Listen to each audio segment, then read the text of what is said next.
जी class, तो हमने जो लास्ट लेक्चर जो पढ़ा था या ख़त्म किया था वो यहाँ था कि वार ऑफ इंडिपेंडेंस जो है उसको हमने कंप्लीट कर लिया था, और उसमें हमने यहाँ पे बात मेरे ख्याल में ख़त्म की थी कि जब 1857 में वार ऑफ इंडिपेंडेंस होती है तो उसके बाद क्या होता है कि मुस्लिम जो पावर होती है वो ऑफिशियली जो आप या फॉर्मली आप उसको कह लें ख़त्म हो जाती है, कि लास्ट जो रूलर होता है बहादुर शाह जफर दी सेकंड जो है उसको हटा दिया जाता है और उसको एग्जाइल पे भेज दिया जाता है। और उसके बाद जो है ब्रिटिश डायरेक्ट कंट्रोल संभाल लेते हैं, जो क्वीन होती है। पहले जो ब्रिटिश की हमने बात की थी कि जो यहाँ पे थे मौजूद थे वो ईस्ट इंडिया कंपनी के थ्रू रूल कर रहे थे, या ईस्ट इंडिया कंपनी का कंट्रोल था। अब बीच में से ईस्ट इंडिया कंपनी हट गई है और डायरेक्ट से जो ब्रिटिश क्राउन जो लंदन में बैठा हुआ है वो इसका कंट्रोल संभालेगा, इसको अपनी कॉलोनी बना लेगा। तो यहाँ तक हमने डिस्कस किया था। अच्छा, क्विकली जो है 2 से 4 मिनट में ना मैं पहले आपको थोड़ा सा बता दूं कि अभी अभी तक हमने इस कोर्स में पढ़ क्या लिया हुआ था, फिर अगले उसमें मैं जाऊँगा। हमने इसमें जी 2-3 लेक्चर जो हमारे उसमें सबसे पहले हमने स्टार्ट किया था कि मुसलमानों की अराइवल जो है कि मुसलमान यहाँ पे कैसे आए। उसमें सारी वो एपिसोड नबी पाक सल्लम से लेकर हमने मोहम्मद बिन कासिम और गजनवी गौरी और दरी सल्तनत मुगल्स, ये एक पढ़ा था कि वो कैसे यहाँ पे आए, कब आए, उनका इम्पैक्ट यहाँ पे कैसे पड़ा। फिर उसके बाद हमने ये पढ़ा था कि जी जब वो उनका रूल यहाँ पे शुरू हुआ तो वो आहिस्ता आहिस्ता फिर उनका डिक्लाइन कैसे शुरू हो गया। और उसके फिर हमने काफ़ी डिस्कस की थी डिफरेंट जो मतलब rise and fall of the Muslim rule हमने पढ़ा। फिर उसके बाद हमने कहा कि जो ईस्ट इंडिया कंपनी है उसने कैसे आहिस्ता आहिस्ता जो है यहाँ पे आई तो ट्रेड के पर्पज से थी, लेकिन आहिस्ता आहिस्ता उसने यहाँ पे होल्ड संभालना शुरू कर दिया। पहले इकानमी को कंट्रोल किया, फिर टैक्सेस लगाना शुरू कर दिए, फिर आहिस्ता आहिस्ता अपना आर्मी का सिस्टम इंट्रोड्यूस करवा दिया, सियासत पुलिस भी अपनी बना ली, फिर चौनीस बनाना शुरू कर दी, फिर बहुत सारे एरियाज़ में अपने गवर्नर लगाना शुरू कर दे। मतलब इकोनॉमिक पावर के साथ साथ पॉलिटिकल और जो आप कह सकते हैं एडमिनिस्ट्रेटिव पावर भी उन्होंने कंट्रोल करना शुरू कर दी। और यूँ आहिस्ता आहिस्ता जो है आप कह सकते हैं कि ये डिक्लाइन होता होता मुसलमानों का। तो जब ये मामला थे तो उसकी जो पॉलिसीज़ थी, तीसरे लेक्चर में हमने ये पढ़ा कि जो ईस्ट इंडिया कंपनी की पॉलिसीज़ थी कि वो टैक्सेस ज़्यादा लगाते थे, वो कुछ ऐसे लॉज इंट्रोड्यूस करवा रहे थे जो हिंदुओं या मुसलमानों के मज़हब के ख़िलाफ़ थे। वो उनका इंसल्टिंग बिहेवियर था कि वो लोग इनको इन्फीरियर समझते थे। फिर आर्मी में छोटे रैंक्स दिए जाते थे और इनको तनख्वाहें कम दी जाती थी। तो ये डिफरेंट काजेज़ हमने पढ़ी थी कि इन पॉलिसीज़ की वजह से फाइनली क्या हुआ कि जो लोकल इंडियंस थे जिनमें हिंदू मुसलमान भी जो दोनों कम्युनिटीज़ थी बाकी भी थे, इन्होंने कहा कि किस तरह से इनसे जाड़ छुड़वाई जाए। तो उस रिस्पॉन्स में जो है एक वार शुरू हुई जिसको वार ऑफ इंडिपेंडेंस हमने कहा था 1857 की। तो वो उस पे हमने बात की थी कि वो उसकी काजेज़ क्या थी, उसके फिर इम्पैक्ट क्या है। और फिर फाइनली हमने ये पढ़ा था कि अब जो हम फेलियर हुआ उसका वार ऑफ इंडिपेंडेंस के आउटकम्स वो नहीं निकले जो हम चाहते थे। तो वो आप कह सकते हैं कि क्या उसकी वजूहत थी, वो डिफरेंट वजूहत उस पर हमने बात की थी। ठीक है, तो यहाँ तक पहुँचे थे। आज जो हमने लेक्चर करना है वो ये है कि जी जब हमसे पावर छिन गई, हमसे मुराद ये एक मुस्लिम मुस्लिम पावर जब छिन गई, मुस्लिम पावर का डिक्लाइन हो गया, मुसलमानों का रूल ख़त्म हो गया, तो उसके बाद जो है मुसलमानों ने का रिस्पॉन्स क्या है। आप देखें कि अब 1000 साल आपने हुकूमत की है फॉर सपोज। शेयर स्क्रीन करता हूँ जी नवाज़ साहब से, फौजिया नवाज़ मैं स्क्रीन शेयर करता हूँ जब उस पर आ रहा हूँ। मैं सिर्फ अभी तक क्विकली आप लोगों को ओवरव्यू दे रहा हूँ पिछले उसका, तो इसमें स्क्रीन शेयर की जरूरत नहीं है, स्क्रीन शेयर करता हूँ। तो हाँ, जब वार ऑफ इंडिपेंडेंस के बाद अपना रूल जो है मुसलमानों का जो है मुस्लिम पावर ख़त्म हुई, तो इसके बाद रिस्पांस आया। तो आज जो हमारा लेक्चर होगा या टॉपिक होगा वो ये होगा कि मुसलमानों ने रिस्पॉन्ड कैसे किया। कि अब आपने 1000 साल जो है अगर यहाँ पे रूल किया है,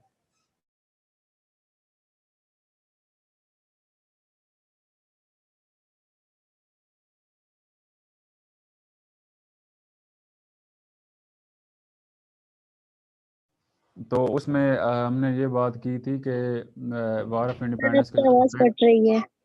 अभी आ रही है आवाज़ आपको? जी सर अभी आ रही है। हाँ, तो वार ऑफ इंडिपेंडेंस के बाद जो 1000 साल अगर हमने हुकूमत की है फॉर सपोज जो मुसलमानों ने, तो उसके बाद जो है डेफिनेटली आसानी से तो कोई एक्सेप्ट नहीं कर लेगा, ठीक है जी हमसे पावर छिन गया और ब्रिटिश हम पे राज करना शुरू कर दें, तो कोई ना कोई रिस्पांस तो डेफिनेटली होगा ना। तो अब आज का जो हमारा लेक्चर होगा वो हमें रिस्पांस पढ़ना है कि जब मुसलमानों से पावर छिन गई तो उनका रिस्पॉन्स किस किस्म का आया, उन्होंने रिस्पॉन्स उसको रिएक्ट कैसे किया। तो ये आज का टॉपिक ये होगा हमारा। अच्छा, इससे दो चीज़ें अभी आपको मज़ीद जो है याद रखने की ज़रूरत है। वो ये है कि अब आपको आई होप कि जो पिछली क्लास तो उन्होंने तो मुझे खुद इसका रिस्पॉन्स दिया, और आप लोगों से मैं पूछना चाहूँगा कि जो पहले हमने पढ़ा है आपको सीक्वेंस नज़र आ रही है। तो पहले मैंने आपको पढ़ाया मुसलमानों का यहाँ पे अराइवल कैसे आया, ऐसा ऐसा राइज कैसे हुआ। फिर अगला चीज़ मैंने अगर जो चीज़ डिस्कस की वो उनका डिक्लाइन कैसे हुआ, मतलब राइज के बाद डेफिनेटली डिक्लाइन होता है। फिर मैंने कहा कि अगर डिक्लाइन मुसलमानों का हुआ तो वो अब नई पावर कौन सी है। नई पावर हमने ईस्ट इंडिया कंपनी की बात की।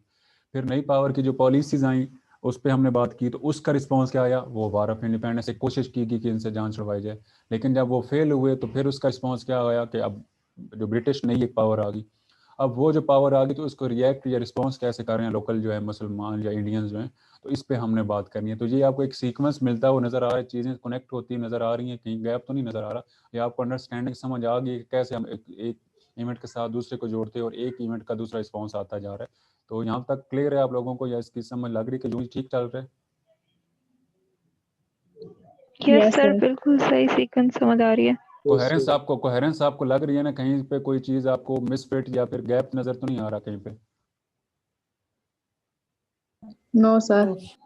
चलिए, सारी क्लास आप सब लोगों को ये क्लियर है, या कहीं पे कोई अगर आपका यहाँ तक कोई मसला है, क्लियरिटी नहीं है, तो उस पर हम दोबारा बात कर सकते हैं, कोई इशू नहीं है। विदाउट एनी हेजिटेशन आप मुझे बता सकते हैं। सारी क्लास से पूछ रहा हूँ मैं, सिर्फ ये 2 लोगों से नहीं पूछा जिन्होंने बताया। सर ठीक है, समझ आ रही है। सर क्लियर है। यस सर, क्लियर है सर सब। चलें जी, यहाँ पे अगेन यही मैं कहूँगा क्लियर है कि सर।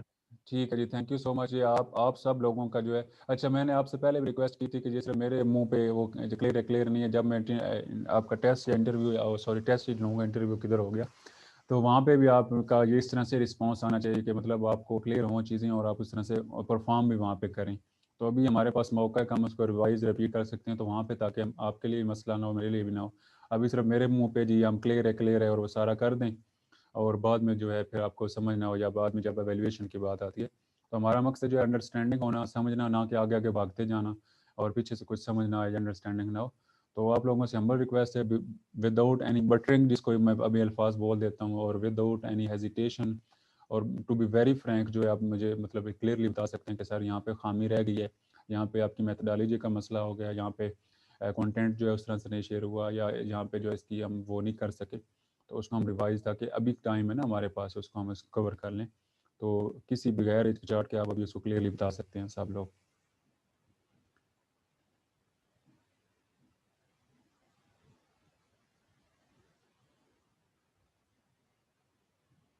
डन है? सारी क्लास क्लियर है? चलें जी। Yes sir. Yes sir. Nimra और सोनिया और पता नहीं 2-4 लोग ही बोले। चलें जी, अच्छा गुमान रखना चाहिए, और इंशाल्लाह, और अगर आप सब लोगों को क्लियर है तो ये बहुत अच्छी बात है।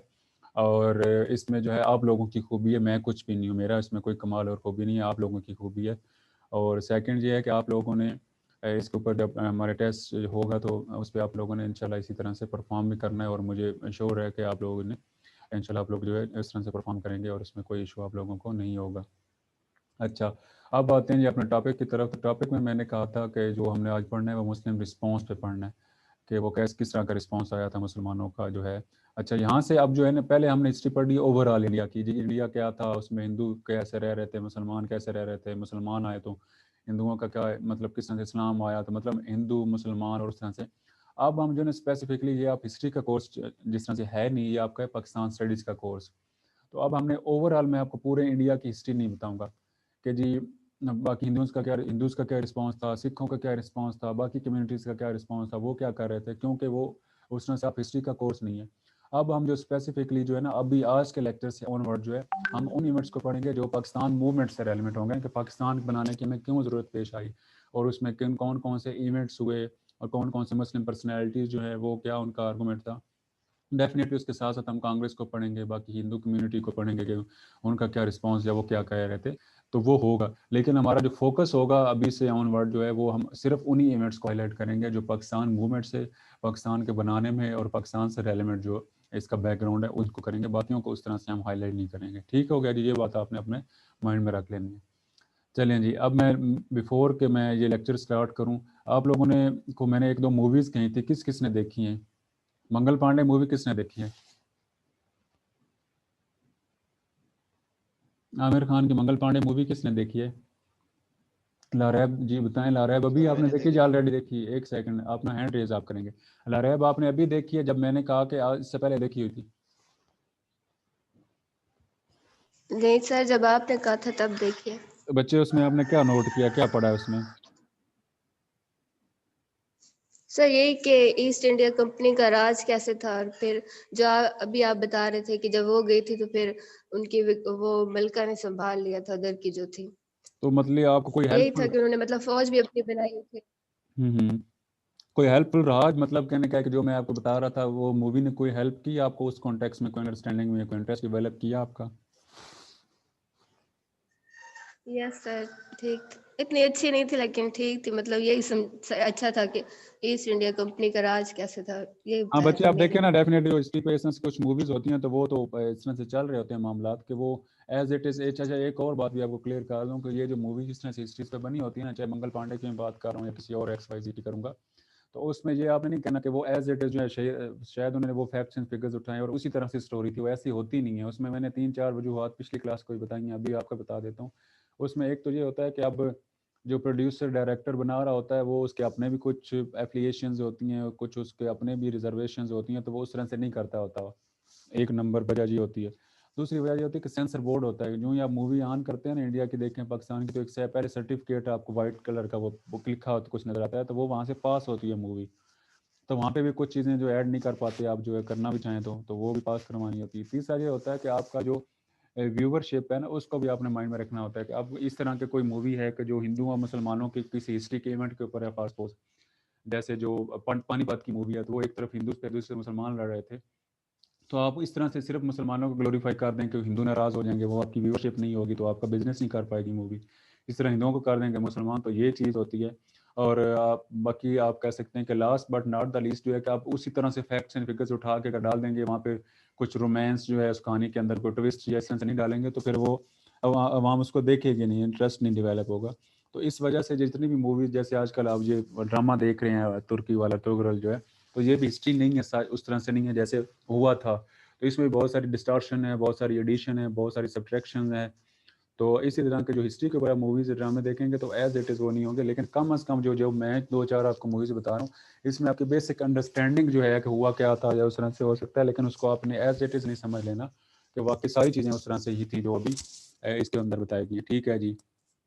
हाँ सिकंदर, आपने देखी है मूवी सिकंदर चौहान? सिकंदर साहब, आपने हैंड रेज किया हुआ, आप कुछ कहना जी चाहते सर, हैं?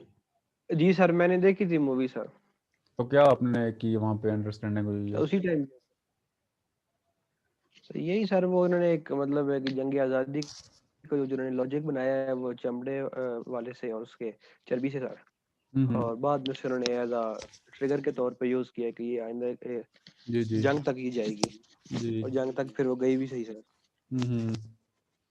सही हो गया, मतलब कोई हेल्पफुल रही ये मूवी आपके लिए, कुछ थोड़ा सा समझ आई चीज़ों की? जी सर, काफी हेल्पफुल थी सर, मतलब है कि उस जो एरा का कॉन्टेक्स्ट था और जो चीजें उसके अंदर काफी ओवरऑल मतलब आपको मतलब उन्होंने अंडरस्टैंडिंग आ गई दिखाई हैं ना? उस टाइम जो हालात थे। जी जी। सही है। Yes sir. बाकी क्लास आप लोगों ने मूवी क्यों नहीं देखी? आई एम श्योर कि आप रोज एक आध मूवी तो देखते होंगे सारे लोग, मतलब आजकल तो आप ऑनलाइन है तो आप मूवीज ही देखते होंगे, तो आप लोगों इनमें से कोई एक आध मूवी देख लेते यार, जो मैंने रिक्वेस्ट की थी आप लोगों से। टाइम नहीं मिलता सर। यार ये क्यों? टाइम नहीं होता सीजन सर। देखने का भी नहीं टाइम। क्या देखने का टाइम नहीं है? सर दूसरा काम भी होता है सर सर। सीजन देखने का टाइम भी नहीं है अब तो। क्यों इतना बर्डन हो गया हुआ है? सर डाटा स्ट्रक्चर ने जान ली पड़ी है। बाबर हुसैन। अच्छा, ओवर सर बर्डन। सारा दिन ऑनलाइन क्लासेस ले लेके अब तो मोबाइल की सारी चीजों से बिल्कुल वो हो गए हैं।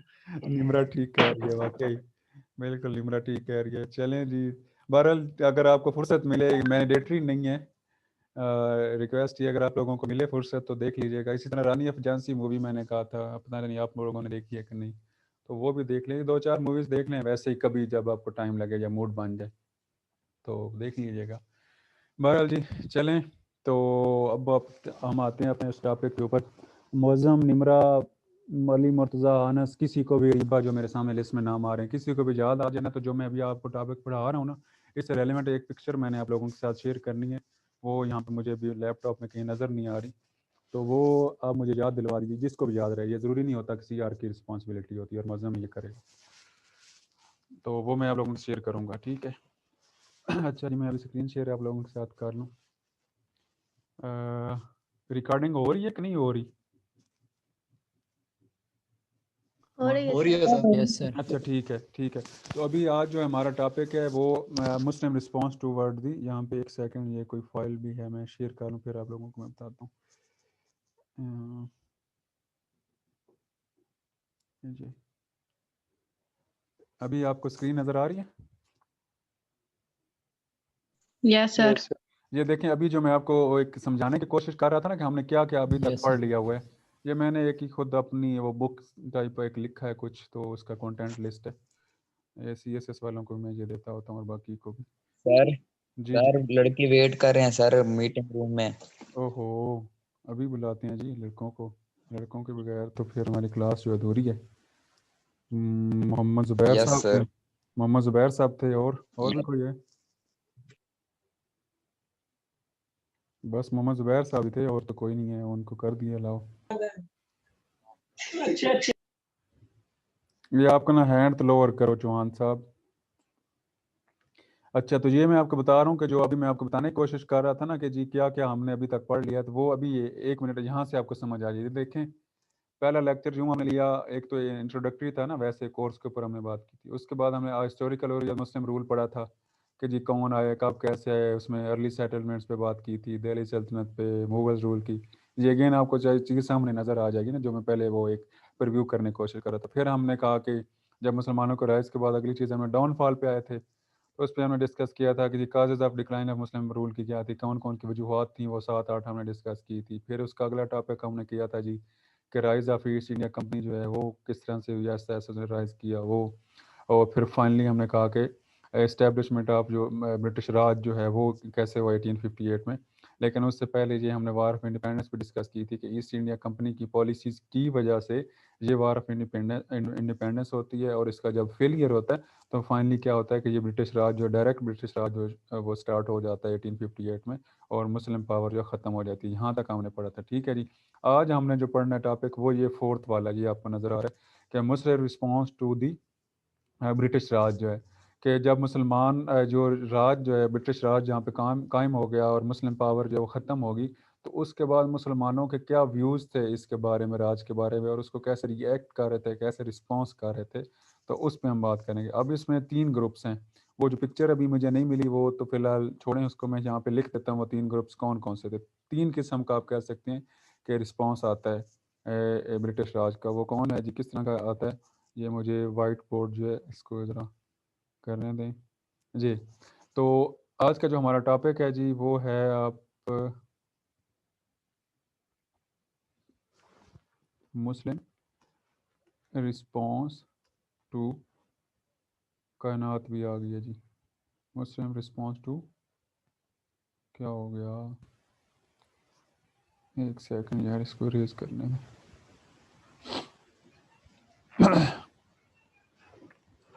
मुस्लिम रिस्पॉन्स टू ब्रिटिश राज, ठीक है जी। अब ये आज हमारा टॉपिक है। अब इसमें 3 किस्म का रिस्पॉन्स आया, ठीक है जी। एक जो ग्रुप था ना, उस पर मैं बताता हूँ वो मतलब उसमें पर्सनैलिटीज़ कौन कौन सी थी। फिलहाल इन 3 ग्रुप्स को आप जो है ना समझने की कोशिश कीजिए, उसके अंदर हम उसको फिट इन करने की कोशिश करेंगे लोगों को। पहला ग्रुप एक ऐसा था जिन्होंने क्या किया कि जो ब्रिटिश, अब देखें कि कोई पॉलिसी नहीं, इसको मैं पहले एग्जांपल से समझाऊंगा कि जी वहाँ पे आपके जो रेक्टर साहब हैं वो इंट्रोड्यूस करवाते हैं पॉलिसी के जी फॉर सपोज 5 बजे के बाद कोई बंदा हॉस्टल से नहीं निकल सकता, ये एक पॉलिसी इंट्रोड्यूस होगी। अब इसमें 3 किस्म का ग्रुप मतलब रिस्पॉन्स आता है आप लोगों का।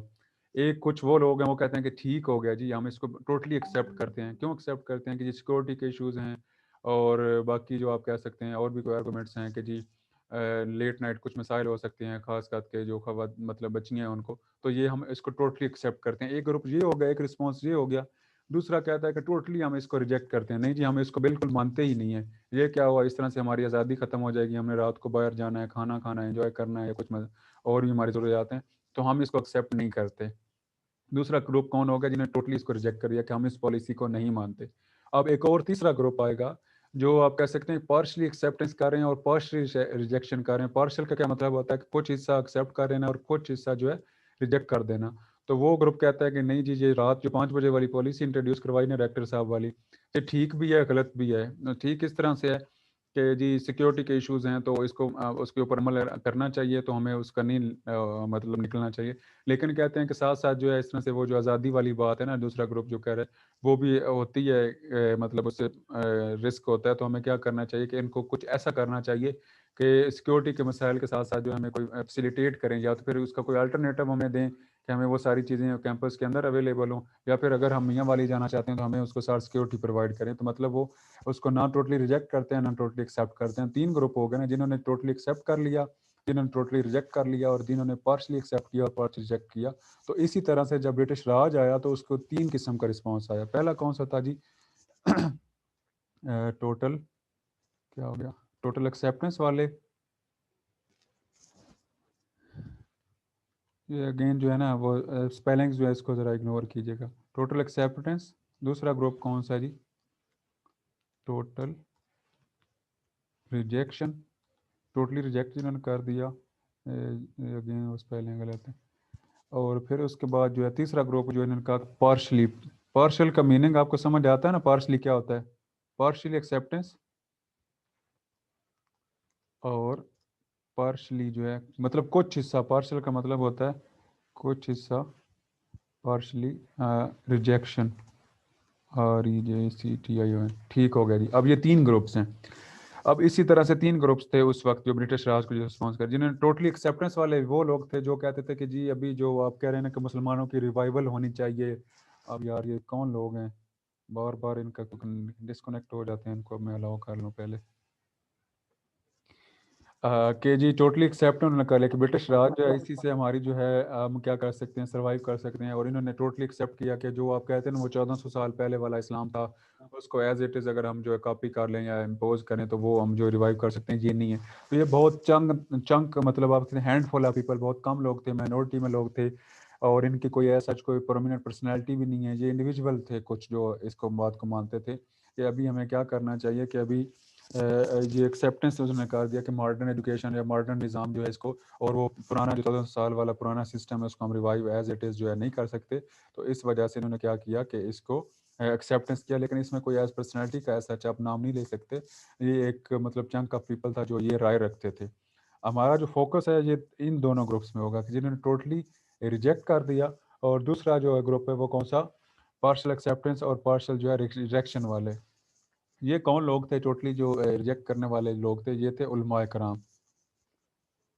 उलमा जो थे इंडिया में, उन्होंने टोटली रिजेक्ट कर दिया। उन्होंने कहा कि हम इसको मानते नहीं, हमें क्या करना होगा कि हमें इनसे जान छुड़वानी होगी। ठीक है, तो उन्होंने अपना आर्गूमेंट था। अब मैं सिर्फ यहाँ पे आप तीनों ग्रुप्स को थोड़ा सा समझ लें, फिर मैं इनके आर्गूमेंट्स बताता हूँ कि ये क्यों एक्सेप्ट कर रहे थे, ये क्यों रिजेक्ट कर रहे थे, ये कौन इसमें कौन कौन शामिल थे, और फिर इसी तरह से ये जो है इनका क्या रिस्पॉन्स मतलब आर्गूमेंट क्या था, और इसमें कौन कौन लोग शामिल थे। सिर्फ फिलहाल इनके जो है तीनों ग्रुप्स को समझ लें, फिर मैं पर्सनैलिटीज़ को भी बताता हूँ कौन कौन से थे। अच्छा, ये उलमा थे, और यहाँ पे जो है कुछ ऐसे लोग थे मॉडरेट किस्म के जिन्होंने कहा कि जी सिर्फ इस्लाम को साथ लेके तो हम नहीं चल सकते, साथ साथ हमें मॉडर्न एजुकेशन और मॉडर्न निज़ाम को भी समझना होगा, तब हम जो है कम्पीट कर सकते हैं, चाहे वो हिंदूज़ हैं, चाहे वो ब्रिटिश हैं, या चाहे कोई और कम्युनिटी है। तो हमें इस्लाम को भी रिवाइव करना है, साथ साथ जो है हमें मॉडर्न एजुकेशन भी करनी है। ठीक है जी, तो ये 3 ग्रुप्स की आपको समझ आ गई? इन तीनों ग्रुप्स की जो है आपको समझ आ गई बच्चे? Yes sir. चलें ठीक है, वापस आते हैं जी। Yes sir. ठीक है, अभी मैं आपको Yes, sir. Okay okay, thank you so much. एक सेकंड ये अभी जी मैं यहाँ से आपको आपको अगर उनकी समझ आ गई है तो इसमें मुझे बताएं कि आपको क्या लगता है कि इसमें कौन जो है टोटल रिजेक्शन में शामिल होता है, टोटल एक्सेप्टेंस में कौन होता है, और पार्शियल एक्सेप्टेंस और पार्शियल रिजेक्शन में कौन आपको लगते हैं? आप नाम लेके बताएं, मुझे बताएं कि अगर आपको वो समझ आ गई जो मैं समझाना चाह रहा था, अभी बताएं इसमें से नाम लेके बताएं।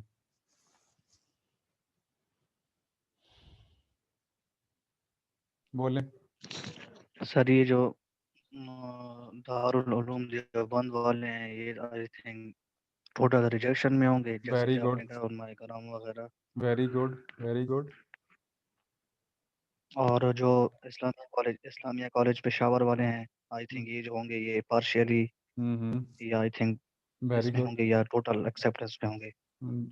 अच्छा, नहीं यहाँ पे ठीक है, उस तरह से नहीं है। और बाकी जितने मदारस के नाम है ये तो ठीक है, अली मुर्तज़ा आपने हैंड रेज किया, बोलें फिर मैं एक्सप्लेन करता हूँ इसको। अली मुर्तज़ा। सर सैयद अहमद खान की जो मूवमेंट थी उन्होंने एक्सेप्ट किया था टोटली इसको। अच्छा, आप कहते हैं कि उन्होंने टोटली एक्सेप्ट किया, ठीक है। और क्लास बाकी चलें जी। अभी मैं थोड़ा सा एक्सप्लेन करता हूँ। अच्छा, अभी यहाँ पे जो है ना, ये फिलहाल ये तीनों जो है ना, इनको मैं हाईलाइट कर, इनको फिलहाल आप कह रहे हैं इरेज कर दें, फास्ट पर छोड़ दें। अभी मैं फिलहाल इन तीनों पे बात कर रहा हूँ जो पहले हैं। इसमें जो है मैंने आपको 3 ग्रुप्स बताए, एक जो है एक्सेप्टेंस वाले, एक जो है रिजेक्शन वाले, और एक जो उन्होंने थोड़ा सा आधा आप कह रहे हैं रिजेक्ट और आधा जो एक्सेप्ट किया, उससे टोटल नहीं किया। तो उसमें जो ये सर सैयद अहमद खान है ना, ये किस में आते हैं? ये उस तीसरे ग्रुप में आते हैं जिन्होंने पार्शली एक्सेप्टेंस किया और पार्शली रिजेक्ट किया। कैसे किया इनकी अभी मैं जो आपको मूवमेंट बताता हूँ उस पर हम आते हैं। तो इसका क्या आर्गूमेंट था, तो ये इसको आप उस ग्रुप में डालेंगे सर सैयद अहमद खान को, ठीक है। और इलामा इकबाल को भी आप इसी ग्रुप में डालेंगे, ठीक है जी। जिन्होंने कहा कि मॉडर्न एजुकेशन भी होनी चाहिए, इस्लाम को रिवाइव होना चाहिए, क्योंकि उनकी आप सारी वो पढ़ लें, पोइट्री पढ़ लें। फिर सैयद अमीर अली का नाम आपने सुना होगा, शायद नहीं सुना होगा, तो वो जो हैंड आउट में दूंगा उसमें नाम लिखे हुए हैं। तो वो ये सर सैयद अहमद खान, सैयद अमीर अली, अलामा इकबाल, तो ये लोग जो थे इसको आप इस ग्रुप में कर सकते हैं, डाल सकते हैं, जो पार्शल रिजेक्शन और पार्शल एक्सेप्टेंस वाले थे, ठीक हो गया जी। और दूसरा जो ग्रुप हमने कहा था वो टोटली जिन्होंने रिजेक्ट किया वो थे उलमाए कराम। उसमें कौन थे? दारुल उलूम देवबंद, नदवतुल उलमा, और इसी तरह से मजलिस एरार, और वो कुछ और भी हैं। वो सबको हमने पढ़ना नहीं है, बस ये इन 3-4 लोगों पे हम बात करेंगे।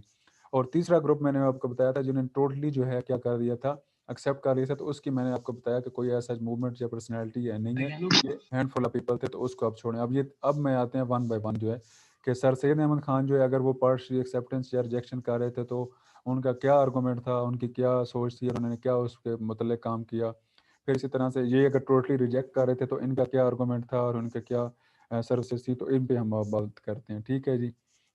अब आ जाएं आप एक और जहाँ पे मैं आप लोगों के साथ शेयर करता हूँ। ये आपको लोगों के साथ जो मैंने अपने वो नोट शेयर किए हैं ना, उसके अंदर भी हैं ये चीज़ें। एक मिनट, सॉरी, मुझे ना यहाँ पे उसको फाइल को ओपन करना होगा। 1 मिनट आप वेट करें। फाइल ओपन यहाँ पे होगा।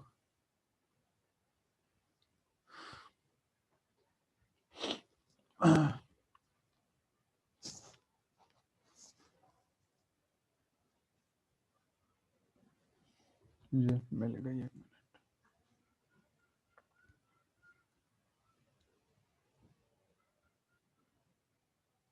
अच्छा जी, तो अभी हम पहले वाले ग्रुप को पढ़ने जा रहे हैं। सॉरी, मतलब पहला तो हमने स्किप कर दिया, जिन्होंने टोटली रिजेक्ट एक्सेप्ट किया था वो मैंने आपको बता दिया कि वो उस तरह से हमें पढ़ने की जरूरत नहीं है, वो कोई पर्सनैलिटी नहीं है।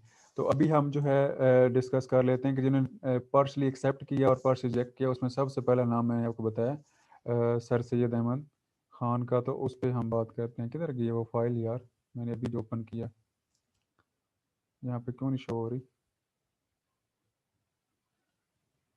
स्क्रीन शेयर ये हो गया। ये आप लोगों की स्क्रीन अभी नज़र आ रही है जहाँ पे कोई हैंड आउट या कुछ इस तरह से? No no sir. सर। क्यों नहीं आ रही यार? अच्छा, यहाँ से फिर ओपन करने की कोशिश करता हूँ। अभी आ रही है? Yes sir. ठीक है, चलें जी। Yes sir. ये वही नोट्स हैं जी, जो अभी कोई नई चीज़ नहीं है। और ये जो मैंने आप लोगों के साथ शेयर किए हैं, वो मैंने आपको जो कहा था ना कि मेरे अपने नोट्स हैं, ये वो है। आप लोगों के पास ये फाइल है, इस पे आ जाएं। सर ये स्क्रीन जूम कर दें सर, वो टॉपिक नहीं दिख रहा, मतलब हाफ दिख रहा है। मैं दिख रहा हूँ? नो सर, मतलब वो टॉपिक जो है ना वो हाफ दिख रहा है। अच्छा, टॉपिक इसको कैसे करूँगा जूम? इसको डबल क्लिक करूँगा, क्या करूँगा? सर ऑफ करके फिर स्क्रीन शेयर करें। यस सर, डबल क्लिक करें वो ऊपर बिल्कुल। नहीं, कहाँ पे है? यहाँ पे? ये तो बिल्कुल ही छोटा हो गया है। क्या हो गया? सर आप एक बार स्क्रीन ऑफ करके फिर ऑन करो, शेयर करो। अच्छा ठीक है, स्क्रीन को जी मैं ख़त्म करता हूँ। कह रहे हैं स्टॉप शेयर, ये कर दिया, स्टॉप शेयर कर दिया जी। अब 1 सेकंड जो है, दोबारा से स्क्रीन शेयर करते हैं। हाँ, अब यस सर अभी आ रही है। यस सर अब सही है। चलें जी, थैंक यू सो मच आपका जो है हेल्प आउट करने का। अच्छा, तो यहाँ पे मैं आपको बता रहा था कि अभी वो दूसरे वाले ग्रुप की बात करने जा रहे हैं जो उन्होंने पार्शली एक्सेप्ट किया और पार्शली रिजेक्ट किया। उसमें सबसे पहला नाम जो है मैंने सर सैयद अहमद खान का लिया। अच्छा, सर सैयद अहमद खान जो हैं जी, इनका जो आप कह सकते हैं डेफिनेटली आप लोगों ने सर सैयद अहमद खान के बारे में पहले पढ़ा हुआ है, लेकिन यहाँ पे जो डिफरेंट थोड़ी सी चीज़ 2-4 आपको पॉइंट्स मैं बताने की कोशिश करूँगा। आपको उनकी सर्विसेज का इधर उधर पता है, आपने पहले उसको पढ़ा हुआ है। सर सैयद अहमद खान जो उनका मेन जो आर्गूमेंट था ना कि वो क्यों एक्सेप्ट और क्यों रिजेक्ट कर रहे थे, वो ये कह रहे थे कि हम सिर्फ जो है मैंने पहले एग्जांपल पिछली क्लास में भी दी कि यहाँ पे कोई जॉब आती है जी कंप्यूटर साइंस की, फॉर सपोज जो है कि किसी बैंक में किसी इदारे को जो है ना कोई कंप्यूटर पे काम करने वाला बंदा चाहिए, तो उस पे मौज़म साहब जो हैं ये भी एप्लीकेशन देते हैं और मैं भी एप्लीकेशन देता हूँ। अब मौज़म साहब जो हैं इन्होंने स्पेशलाइजेशन की है CS में, और मैंने क्या किया हुआ है कि मैं जी बहुत बड़ा आलिम हूँ। मैंने कुरान पाक की तालीमात भी मुझे सारी आती हैं, मुझे जो है मैंने कुरान पाक हिफ़्ज़ भी किया हुआ है, मुझे फ़िक़्ह के मसाइल भी आते हैं, सब कुछ आता है, लेकिन कंप्यूटर चलाना मुझे नहीं आता। तो आप मुझे अब इसका जवाब ये दें कि वो जो कंपनी है वो मौज़म साहब को हायर करेगी या मुझे करेगी? भले मैं मौज़म साहब से मेरा इल्म ज़्यादा है। बताएँ? मौजम साहब को। मौज़म साहब को डेफिनेटली करेगी, क्योंकि वो CS जो है कंप्यूटर साइंस उनको कंप्यूटर का, हाँ बिल्कुल जो है मौज़म जो है इसको कंप्यूटर आता है और वो उनको कंप्यूटर का बंदा चाहिए ना, तो मैं बहुत बड़ा आलिम हूँ तो उनको क्या इससे लेना देना। तो सर सैयद अहमद खान का यही आर्गूमेंट था, वो ये कह रहा था कि ठीक है इस्लाम को तो हम छोड़ नहीं सकते, इस्लाम की तालीमात पढ़ाएं, कुरान हदीस, इससे तो हट नहीं सकते हम, लेकिन अगर आपने कम्पीट करना है बाकी कम्युनिटीज़ से, आपने अगर जॉब्स लेनी है, आपने अगर जो है ब्रिटिश पार्लियामेंट जो अपना पॉलिटिकल निज़ाम है उसको समझना है, तो आपको सबसे पहले क्या करना होगा कि इस्लाम के साथ साथ मॉडर्न एजुकेशन भी हासिल करनी होगी। ठीक है जी, इंग्लिश भी पढ़नी होगी, इंग्लिश का नॉलेज आपको पता होना चाहिए, तब जाके आप कम्पीट कर सकेंगे ना। इसकी एक और एग्जांपल ये है कि मैं कहता हूँ कि जी मैंने पॉलिटिक्स करनी है, सियासतदान बनना है, तो मैं जी अवाम के राइट्स की बात करता हूँ। जब मुझे अपने राइट्स का ही पता नहीं है, जब मुझे आइन ही नहीं पढ़ना आता, आइन है इंग्लिश में लिखा हुआ पाकिस्तान का फॉर सपोज, तो मुझे इंग्लिश आती ही नहीं है, तो मुझे पता ही नहीं है कि उसमें क्या लिखा है, तो मैं खाक जो है अपने उसकी राइट्स की बात करूंगा और खाक जो है मैं अवाम के राइट्स की बात करूंगा। तो सबसे पहले मुझे इंग्लिश आनी चाहिए, मुझे पॉलिटिकल सिस्टम का पता होना चाहिए कि कौन सा पाकिस्तान का स्ट्रक्चर है, तो फिर मैं उस पर बात कर सकूंगा ना। तो यही आर्गूमेंट सर सैयद अहमद खान का था। वो कह रहे थे कि सबसे पहले आप लोग जो है क्या करें कि एजुकेशन हासिल करें, मॉडर्न एजुकेशन भी हासिल करें और इंग्लिश की एजुकेशन भी हासिल करें, और उसके साथ साथ जो इस्लामिक एजुकेशन तो डेफिनेटली होगी। तो इस वजह से सर सैयद अहमद खान जो है इन्होंने आप पार्शली एक्सेप्टेंस जो मैंने आपको कहा और पार्शली रिजेक्शन वाली जो बात की, तो इस वजह से हम इसको कहा जाता है कि इन्होंने इस्लाम को तो कहा ही कि वो तो हमने एजुकेशन हासिल करनी है करनी, साथ साथ इन्होंने जो उनका मॉडल है उसको भी एक्सेप्ट किया ब्रिटिश का, जो है चाहे वो एजुकेशन था, चाहे वो है पॉलिटिकल सिस्टम था या जो भी था, तो उसको भी उन्होंने क्या किया, साथ साथ जो है पैरेलल चलाने की कोशिश की। ठीक है जी। दूसरा जो इनका आर्गूमेंट था वो ये था कि जो जब वार ऑफ इंडिपेंडेंस हुई थी ना, तो उसके बाद जो है खास करके हिंदू कम्युनिटी या कांग्रेस जो आप कह लें, जो भी इसको नाम दे लें, सारी हिंदूज की जनरलाइज नहीं करना। अगेन ये एक बात क्लियर कर दूं कि जब हम कांग्रेस की बात करेंगे तो इसका ये मतलब नहीं है कि पूरे इंडिया के हिंदूज जो हैं वो सारे कांग्रेस के आर्गूमेंट को सपोर्ट कर रहे हैं, और वही मतलब वो बात सारे हिंदुओं की वही बात है। और जब मैं मुस्लिम लीग की बात कर रहा हूँ तो इसका भी डेफिनेटली मतलब ये नहीं है कि जो मुस्लिम लीग जो कह रही है वो सारे मुसलमान इंडिया के कह रहे थे, वो सिर्फ मुस्लिम लीग के चंद आप कह सकते हैं, चंद नहीं मतलब वो कुछ आप हैंडफुल ऑफ पीपल कह सकते हैं कि वो इसको सपोर्ट कर रहे थे। आप देखें कि मुस्लिम लीग को सबसे ज़्यादा जो अपोजिशन आ रही थी वो मुसलमानों से ही आ रही थी। ये दारुल उलूम देवबंद इनको अपोज कर रहे थे, नदवा वाले अपोज कर रहे थे, पंजाब में यूनियनिस्ट पार्टी थी मुसलमानों की वो अपोज कर रही थी, NWFP में खुदाई खिदमतगार थी ये बाचा खान जो है अवामी नेशनल पार्टी जो अभी बन की ये कर रहे थे। तो मुसलमान मतलब कहने का ये कि आपने जनरलाइज नहीं करना कि जब मुस्लिम लीग की बात होगी तो इसका मतलब है कि सारे मुसलमान वही बात कर रहे हैं जो मुस्लिम लीग कर रही है, या फिर जो कांग्रेस बात कर रही है तो सारे हिंदूज वो बात कर रहे हैं। अच्छा, तो वापस आए तो दूसरी जो बात सर सैयद अहमद खान कह रहे थे वो ये कह रहे थे कि आप लोगों को सबसे पहले जो है अपने आप को क्या करना होगा, उससे एजुकेशन से इक्विप करना होगा, ताकि जो है फिर आपको जो है बाकी कम्युनिटीज़ के साथ जो है क्या कर सकें, compete कर सकें। और आपको सिर्फ जो है फिर इसके रिस्पांस क्या आया, सर सैयद के ऊपर फतवे भी लगे कि जी इंग्लिश सर सैयद के ऊपर भी और इवन जो ओवरऑल जो एजुकेशन सिस्टम है कि जो इंग्लिश इवन पढ़ेगा भी, जो इंग्लिश को जो है उसका मॉडर्न एजुकेशन जो है उसको पढ़ेगा तो वो इवन जो है इस्लाम से भी खारिज हो सकता है। उलमाए कराम ने इसके ऊपर फतवे भी दिए, तो उनका अपना एक आर्गूमेंट था। लेकिन सर सैयद अहमद खान का ये आर्गूमेंट था कि हमें क्या करना चाहिए, एक तो एजुकेशन हासिल करनी चाहिए ताकि कम्पीट कर सकें, और दूसरा जो आपको बात याद रखने की जरूरत है वो ये है कि लॉयल्टी टुवर्ड द ब्रिटिश, कि हमें ब्रिटिश के साथ लॉयल रहना पड़ेगा। क्यों? वो इस वजह से जो अभी वार ऑफ इंडिपेंडेंस हमने डिस्कस की ना, तो वार ऑफ इंडिपेंडेंस का जो आप कह सकते हैं ज़्यादा बैगेज था या ज़्यादा ब्लेम लग रहा था, वो ये था कि मुसलमानों ने इसको स्टार्ट किया और मुसलमान इसके पीछे थे शायद, क्योंकि उस वक्त जो रूलर था वो बहादुर शाह जफर था ना मुसलमानों का। तो वो इस वजह से मुसलमानों को उस तरह से अकोमोडेट नहीं किया जा रहा था ब्रिटिश की तरफ से, ना उनको उस तरह से जॉब दी जा रही थी, ना उस तरह के वो, तो उनके साथ डिस्क्रिमिनेटरी आप कह सकते हैं कि एक वो हो रहा था, बिहेवियर था। इसकी एक वजह एजुकेशन में पीछे होना भी था, लेकिन एक उनकी पॉलिसीज भी थी। तो कहने का मकसद ये है कि दूसरा जो आर्गूमेंट था सर सैयद अहमद खान का, वो ये था कि आपको ये अपने जो मिस आप कह सकते हैं ट्रस्ट हो गया ना, डेवलप हो गया बिटवीन दी ब्रिटिश और जो है लोकल मुसलमान जो हैं, तो उसको भी ख़त्म करने की ज़रूरत है, ताकि जो है वो ज़्यादा से ज़्यादा जो हम फ्रेंडशिप जो हमारी हो ब्रिटिश की और हमारी, मतलब उनको लगे कि जो हमारे साथ लॉयल हैं, ताकि उनको भी जो आपको ज़्यादा से ज़्यादा जो है जॉब्स और आपके राइट्स मिल सकें। तो इसी वजह से सर सैयद अहमद खान जो है उनके ऊपर क्रिटिसिज्म भी आता है, उनको लोग जो है क्रिटिसाइज़ भी करते हैं कि ये जो है शायद ब्रिटिश को वो आप कह सकते हैं कि उनका एजेंट का, कुछ लोग कह देते हैं, इवन इस तरह के अल्फाज बोलते हैं, और ये जो ब्रिटिश के साथ जो है लॉयल था, और इस तरह से मुसलमानों का भी। लेकिन सर सैयद अहमद खान जो लॉयल थे ब्रिटिश के साथ, या जो इस तरह के काम कर रहे थे कि उनका भी एजुकेशन सिस्टम अडॉप्ट करना चाहिए, उनके साथ लॉयल्टी करनी चाहिए, तो उसके पीछे इनका एक ही मकसद था कि मुसलमानों को लड़ के जो है वो अपने राइट्स नहीं ले सकते, जिस तरह से लड़ाई करके वो किस तरह से एजुकेशन के थ्रू जो है, और बाकी जो है उनके साथ लॉयल्टी शो करके, ताकि जो है आहिस्ता आहिस्ता अपने राइट्स की तरफ आएंगे। तो ये उनका आर्गूमेंट था, इसकी वजह ये थी। यहाँ तक आपको क्लियर होगी बात जो मैं समझाना चाह रहा हूँ सर सैयद कि क्यों वो पार्शली एक्सेप्ट कर रहे थे और क्यों पार्शली रिजेक्ट कर रहे थे। तो उसके पीछे जो रीजंस एक दो मैंने बताई, आपको समझ आ गई वो क्या थी? Yes yes sir. चलें, यस सर। अब जो इन्होंने जो आर्गूमेंट्स कह दिए ना सर सैयद अहमद खान ने कि इस वजह से हमें जो ये इंग्लिश भी पढ़नी चाहिए और सारे, तो उसके लिए इन्होंने प्रैक्टिकल स्टेप्स क्या लिए, वो बस यहाँ पे मैं एक एक लाइन में हाईलाइट करता जाऊँगा, क्योंकि आपने सर सैयद को ऑलरेडी पढ़ा हुआ होगा पिछली क्लासेज में, लेकिन यहाँ पे बताना ज़रूरी है कि उसकी सर्विसेज जो है उनको 3-4 हिस्सों में डिवाइड कर सकते हैं। पहली एजुकेशनल सर्विसेज फॉर स्पोर्ट्स, दूसरी आप कह सकते हैं पोलिटिकल सर्विसेज, तीसरी जो है सोशल सर्विसेज, चौथी जो है रिलीजियस सर्विसेज, ताकि आपको आसानी हो जाए ना, कि सर से अब कंफ्यूज ना हो जाए कि अब ये मैं जो कैटेगरीज बनाई, इस तरह आपको आसानी होगी कि एजुकेशन के सेक्टर में उन्होंने क्या काम किया मुसलमानों के लिए, पॉलिटिक्स के लिए क्या किया, रिलीजन के लिए क्या किया, कल्चर के लिए क्या किया, तो उस पर आसानी होगी आप लोगों को। अच्छा, इससे पहले कि मैं आपको ये सर सैयद पे बात करूं, सिर्फ 1 मिनट या 2 मिनट का मुझे सांस लेने देंगे, मुझसे बोला नहीं जा रहा, वो पिछली क्लास में रेगुलर पढ़ाई है 3 घंटे की। 2 मिनट में सांस ले लूँ? जी सर लें। ठीक, 5 मिनट ले लें सर।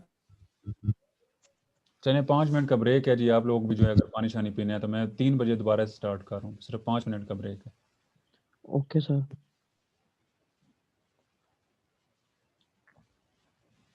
अच्छा ठीक है जी, रिकॉर्डिंग स्टार्ट होगी। सर से अहमद खान पे बात कर रहे थे, मुझे स्क्रीन शेयर करने दें, और यहाँ पे थे स्क्रीन शेयर जी।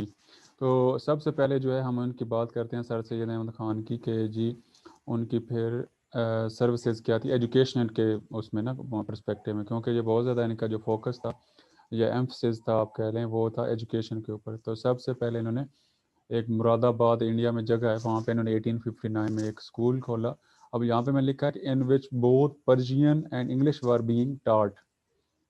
अब यहाँ से आप इन दोनों अल्फाज से आपको क्या समझ आया कि वहाँ पे करिकुलम क्या होता होगा, क्या पढ़ाया जाता होगा? कोई बच्चा बताए। यहाँ पे तो मैंने लैंग्वेजेस लिखी हुई हैं, आपने सिर्फ लैंग्वेज के हद तक किया या क्या कुछ और भी आपको समझ आई?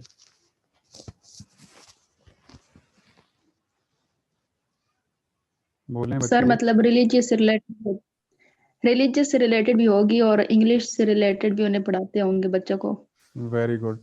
अब यहाँ पे उस वक्त जो पर्शियन है ना, पर्शियन जो है वह ऑफिशियल एक तो लैंग्वेज पहले रही है मुगल दौर में कोर्ट की, और दूसरा ये था कि जो हमारा ज़्यादा लिटरेचर इस्लामिक लिटरेचर था ना, वो एक अरेबिक में है, डेफिनेटली आप लोगों को पता है कुरान पाक हर कुछ, लेकिन उस वक्त जो हमारा ज़्यादा लिटरेचर था ना, वो इस्लामिक लिटरेचर आप कह लें, वो था इसमें पर्शियन में।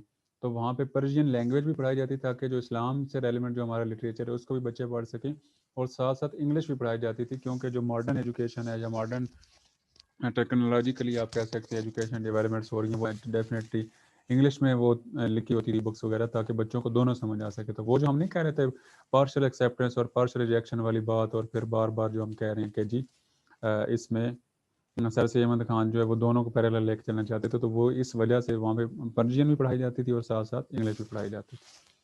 सेकंड आ जाएंगे, सर सैयद अहमद खान ने क्या किया, दूसरा स्टेप जो लिया, उन्होंने एक सोसाइटी बनाई। जैसे आपकी क्लास की कोई सोसाइटी होगी कि वो डिबेटिंग सोसाइटी है, कोई फलां सोसाइटी है, तो इस तरह से एक सोसाइटी कुछ लोगों की बनाएगी जिसका काम क्या था, उसका नाम था जी साइंटिफिक सोसाइटी। और उसका काम क्या था और पर्पज़ उसका ये था कि जो बुक्स हैं ना जो इंग्लिश में हैं कि और जो उर्दू में, उनको ट्रांसलेट करना वाइस वर्सा। उसका क्या था, purpose of this society was the translation of the English books into Urdu language कि जो उर्दू वाली हैं, इवन वाइस वर्सा होती थी, यहाँ पे शायद उस तरह से मैंने लिखा, तो इंग्लिश वाली को उर्दू में ट्रांसलेट करना और जो उर्दू है इंग्लिश में, ताकि जो है हमारा नॉलेज जो है वो उनको, ब्रिटिश को भी ताकि पता चल सके कि क्या इसमें डेवलपमेंट हो रही है। और ज़्यादा इम्फेसिस जो था कि इंग्लिश वाली बुक्स जो है उनको ट्रांसलेट किया जाता था उर्दू में, ताकि जो है लोकल जिनको इंग्लिश नहीं आती वो कम अज़ कम जो उनको पता हो कि इंग्लिश लिटरेचर में या वहाँ पे कौन कौन सी आप कह सकते हैं डेवलपमेंट्स हो रही हैं और क्या क्या वहाँ पे तरक्की हो रही है। ठीक है जी।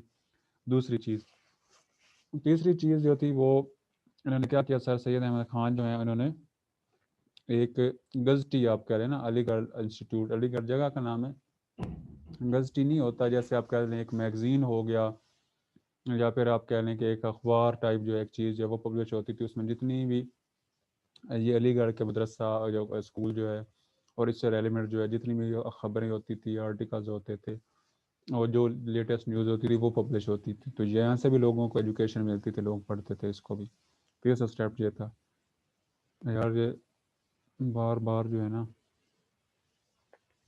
एक्सेप्ट कर लें इनको।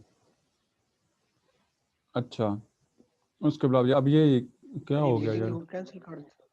नहीं यार, फिर उन लोगों को मीटिंग रूम को कैंसिल करूँगा तो जो बच्चे रह जाएंगे फिर उनको ज्वाइन तो करना पड़ेगा ना उनको। डायरेक्ट एंटर हो जाएंगे। अच्छा, हो जाते हैं इस तरह हो जाता है। जी सर। चलें वो फिर देखते हैं क्या होता है। अच्छा जी, अगली इन्होंने काम एजुकेशन से रेलिवेंट किया वो ये था कि जिन्होंने एक स्कूल खोला जिसका नाम था जी मोहम्मदन एंग्लो ओरिएंटल स्कूल। अब इस नाम से आपको क्या समझ आई है, इस नाम से आपको पता चल जाता है कि यहाँ पे क्या पढ़ाया जाएगा। यहाँ से यहाँ तक क्या नाम है जी, बताएं इसमें क्या पढ़ाया जाएगा। इंग्लिश, जस्ट इंग्लिश, इंग्लिश भी सर और इस्लामी तालीमात भी मॉडर्न पढ़। एजुकेशन सर इस्लामिक तालीमात। अब देखिए मैं आपको बताता हूँ, ये इस नाम को ज़रा गौर से पढ़े। मोहम्मदन, मोहम्मदन कहाँ से निकला है, मोहम्मद सल्लल्लाहु अलैहि वसल्लम जो है उनसे, कि एक तो मोहम्मदन है कि जो नबी पाक सल्लल्लाहु अलैहि वसल्लम की तालीमात हैं, जिससे डेफिनेटली मुराद ये है कि कोई जो इस्लामिक टीचिंग्स हैं, इस्लाम का जो आप कैसे नॉलेज है वो भी पढ़ाया जाएगा। एंग्लो जो है इंग्लिश से निकला है, ओरिएंटल जो है एंग्लो जो है इंग्लिश से, और इंग्लिस्तान जो है, तो वहाँ के साथ साथ मतलब इस्लामिक तालीम भी पढ़ाई जाएगी, लेकिन साथ साथ एंग्लो जो है ईस्ट का जो है, वेस्ट का जो है, और इंग्लिश का नॉलेज जो मॉडर्न नॉलेज है वो भी पढ़ाया जाएगा। और ओरिएंटल किसको कहते हैं, ओरिएंट कहते हैं ईस्ट को, कि मतलब जो हमारा वो वेस्ट वाले कहलवाते हैं ना, कि वेस्टर्न कंट्रीज हैं, जो हम ईस्ट कहलवाते हैं, जो हम मुसलमान और बाकी जो कंट्री, इंडिया जो है वेस्ट में ईस्ट में आता है, और जो मगरब है जिसको हम कहते हैं, मगरबी ताकतें भी कहते हैं, और जो वेस्टर्न कंट्रीज हैं वो हैं अंग्रेज़ जो हैं। तो कहा जाता है कि ईस्ट और वेस्ट दोनों का नॉलेज पढ़ाया जाएगा, और उसमें इंग्लिश भी पढ़ाई जाएगी और इस्लामिक जो टीचिंग है वो दोनों पढ़ाई जाएंगी। ठीक है जी। और ये लेटर ऑन जो है यही कॉलेज जो है एमए कॉलेज अभी लाहौर में भी है वैसे, और वो जो ये इस कॉलेज की हम बात कर रहे हैं, ये लेटर ऑन 1920 में जो 1874 में तो एक कॉलेज था, स्कूल था पहले स्टार्ट में, फिर कॉलेज हुआ, और फाइनली 1920 में ये यूनिवर्सिटी बन गया। और अभी इंडिया में आप जो है अलीगढ़ यूनिवर्सिटी बहुत बड़ी और बहुत मशहूर जो यूनिवर्सिटी है, और बहुत वहाँ पे काम हो रहा है, तो ये लेटर ऑन यूनिवर्सिटी बन गई। तो ये एजुकेशन के सेक्टर में आप कह सकते हैं कि सर सैयद अहमद खान का रोल था।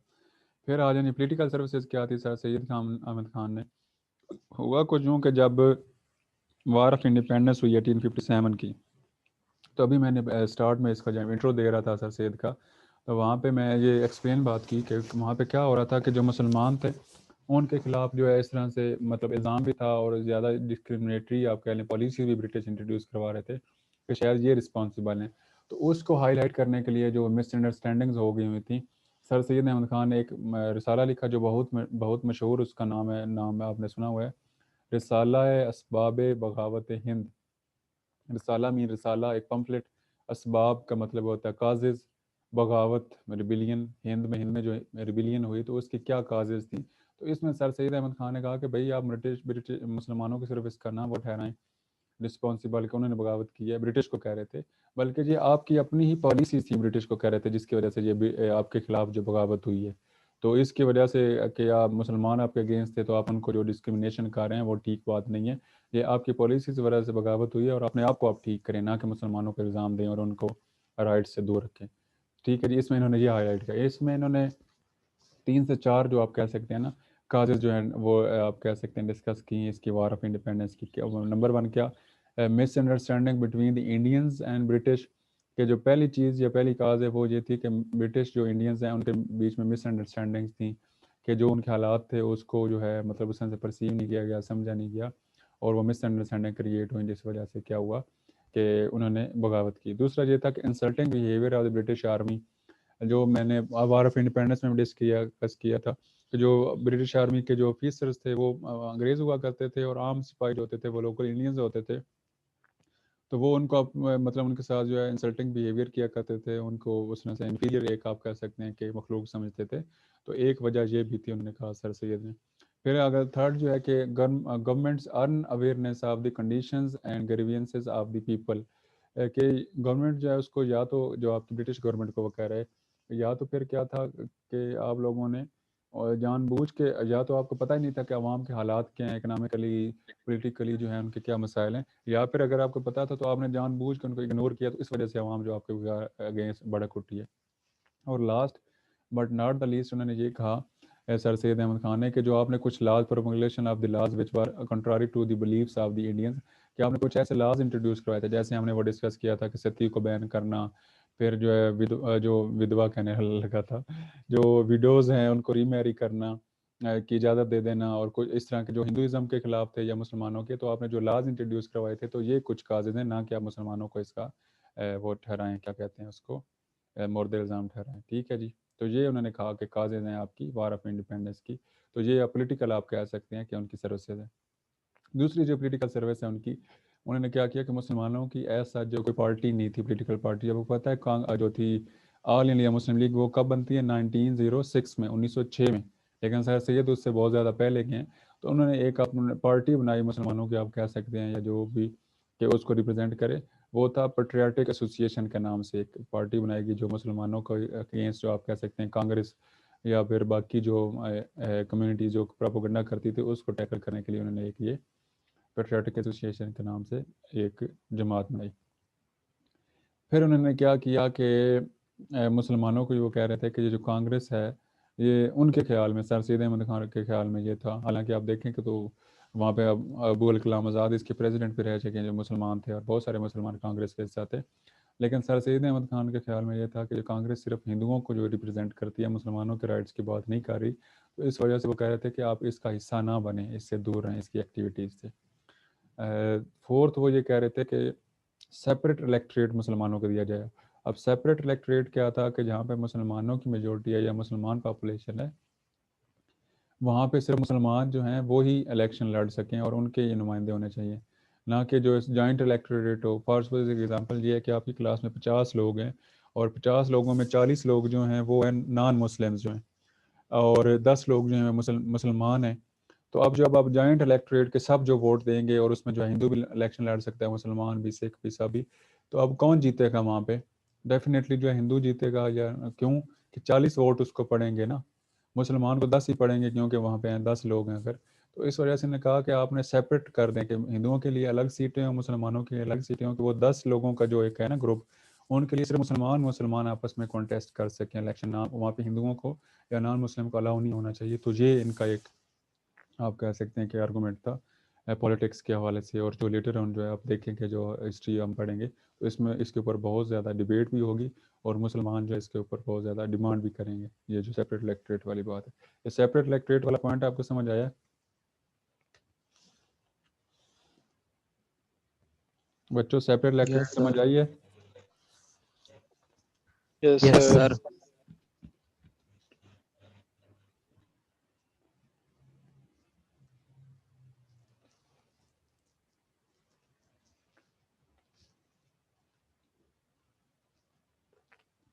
ओके जी, अब आ जाते हैं हम सोशल सर्विसेज के ऊपर के साथ। सैयद अहमद खान जो उनकी सोशल सर्विसेज क्या थी, तो उन्होंने सबसे पहले एक ऑर्फन एज क्या होता है, यतीम खाना, वो बनाया मुरादाबाद में ही। और वहाँ पे क्या था कि जो मुसलमान जो बच्चे यतीम होते थे उनकी एजुकेशन और उनको जो है शेल्टर प्रोवाइड की जाती थी। फिर इसी तरह से इन्होंने और सोशल सर्विसेज में क्या किया कि इन्होंने एक मैगज़ीन जो एक रिसाला लिखा जिसका नाम था तहज़ीब उल अखलाक। और उसमें इन्होंने क्या हाईलाइट किया कि मुसलमानों के जो इस्लाम के जो आप कह सकते हैं ना एथिकल एस्पेक्ट्स हैं, कि जी फॉर सपोज जो है बुज़ुर्गों के साथ कैसे पेश आना चाहिए, टीचर के क्या राइट्स हैं, स्टूडेंट्स के क्या, वैसे एग्जांपल आपको दे रहा हूँ, या फिर हमने खाना कैसे खाना है, बड़ों का अदब करना है, ये सारे मतलब इस्लाम के जितने भी एथिकल एस्पेक्ट्स हैं उसको हाईलाइट किया, ताकि इस्लाम से जो दूर हम हो गए हैं तो वो उनको कम अज़ कम उसको पता चले और उस पर वो अमल करें, उसको पढ़ें।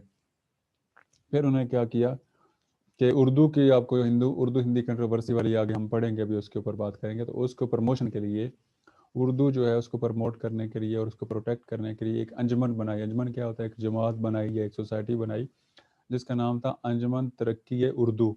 ठीक है जी, ये पूरा नाम है उस सोसाइटी का। और उसका काम क्या था कि उर्दू को प्रमोट करना और उसकी प्रोटेक्शन करना। फिर उन्होंने ये इस वजह से यहाँ अब सोशल में मैंने लिखा क्योंकि ये कल्चर से रेलिवेंट है ना, कि जो लैंग्वेज होती है वो कल्चर का हिस्सा होता है, तो इस वजह से ये जो कल्चर में यहाँ पे सोशल एस्पेक्ट में इसको हाईलाइट किया गया। फिर जो आप कह सकते हैं कि एक मैगज़ीन और एक और रिसाला जो ने लिखा जिसका नाम था अहकाम ताम अहले किताब। अच्छा, जो अहले किताब कौन लोग होते हैं?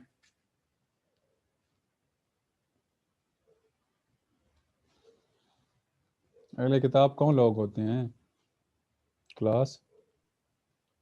फातिमा सिद्दीका अहले किताब कौन सर ये होते जो हैं? से किताब करने और नबियों को मानते हैं सर, ईसाई यहूदी है जो। Very good. जो अब देखें कि कुरान अहले किताब वो हैं कि अब हमारे ऊपर किताब उतरी कौन सी, कुरान पाक। ईसाइयों के ऊपर जो है कौन सी उतरी, कौन सी ईसाइयों की किताब है जो हज़रत ईसा अलैहिस्सलाम पे आई थी? इंजील, बाइबल। और यहूदियों पे बाइबल। तौरात। हाँ, तो ये कुछ जो इनको कहा जाता है कि ये किताबें जो है अल्लाह पाक की तरफ से भेजी गई हैं ना, उस वक्त के जो नबी थे उस दौर में होते तो उनके लिए, जैसे हमारे लिए कुरान भेजा गया, तो ये लोग जो हैं अहले किताब हैं। तो इसमें आपको पता है कि इस्लाम में ये अलाउ है कि आप अहले किताब के साथ ईवन जो है शादी भी कर सकते हैं और आप उनके साथ खाना भी खा सकते हैं, अहले किताब के साथ जो है ये मना नहीं है, कुरान पाक का ये मतलब फरमान है, उसका मफहूम है।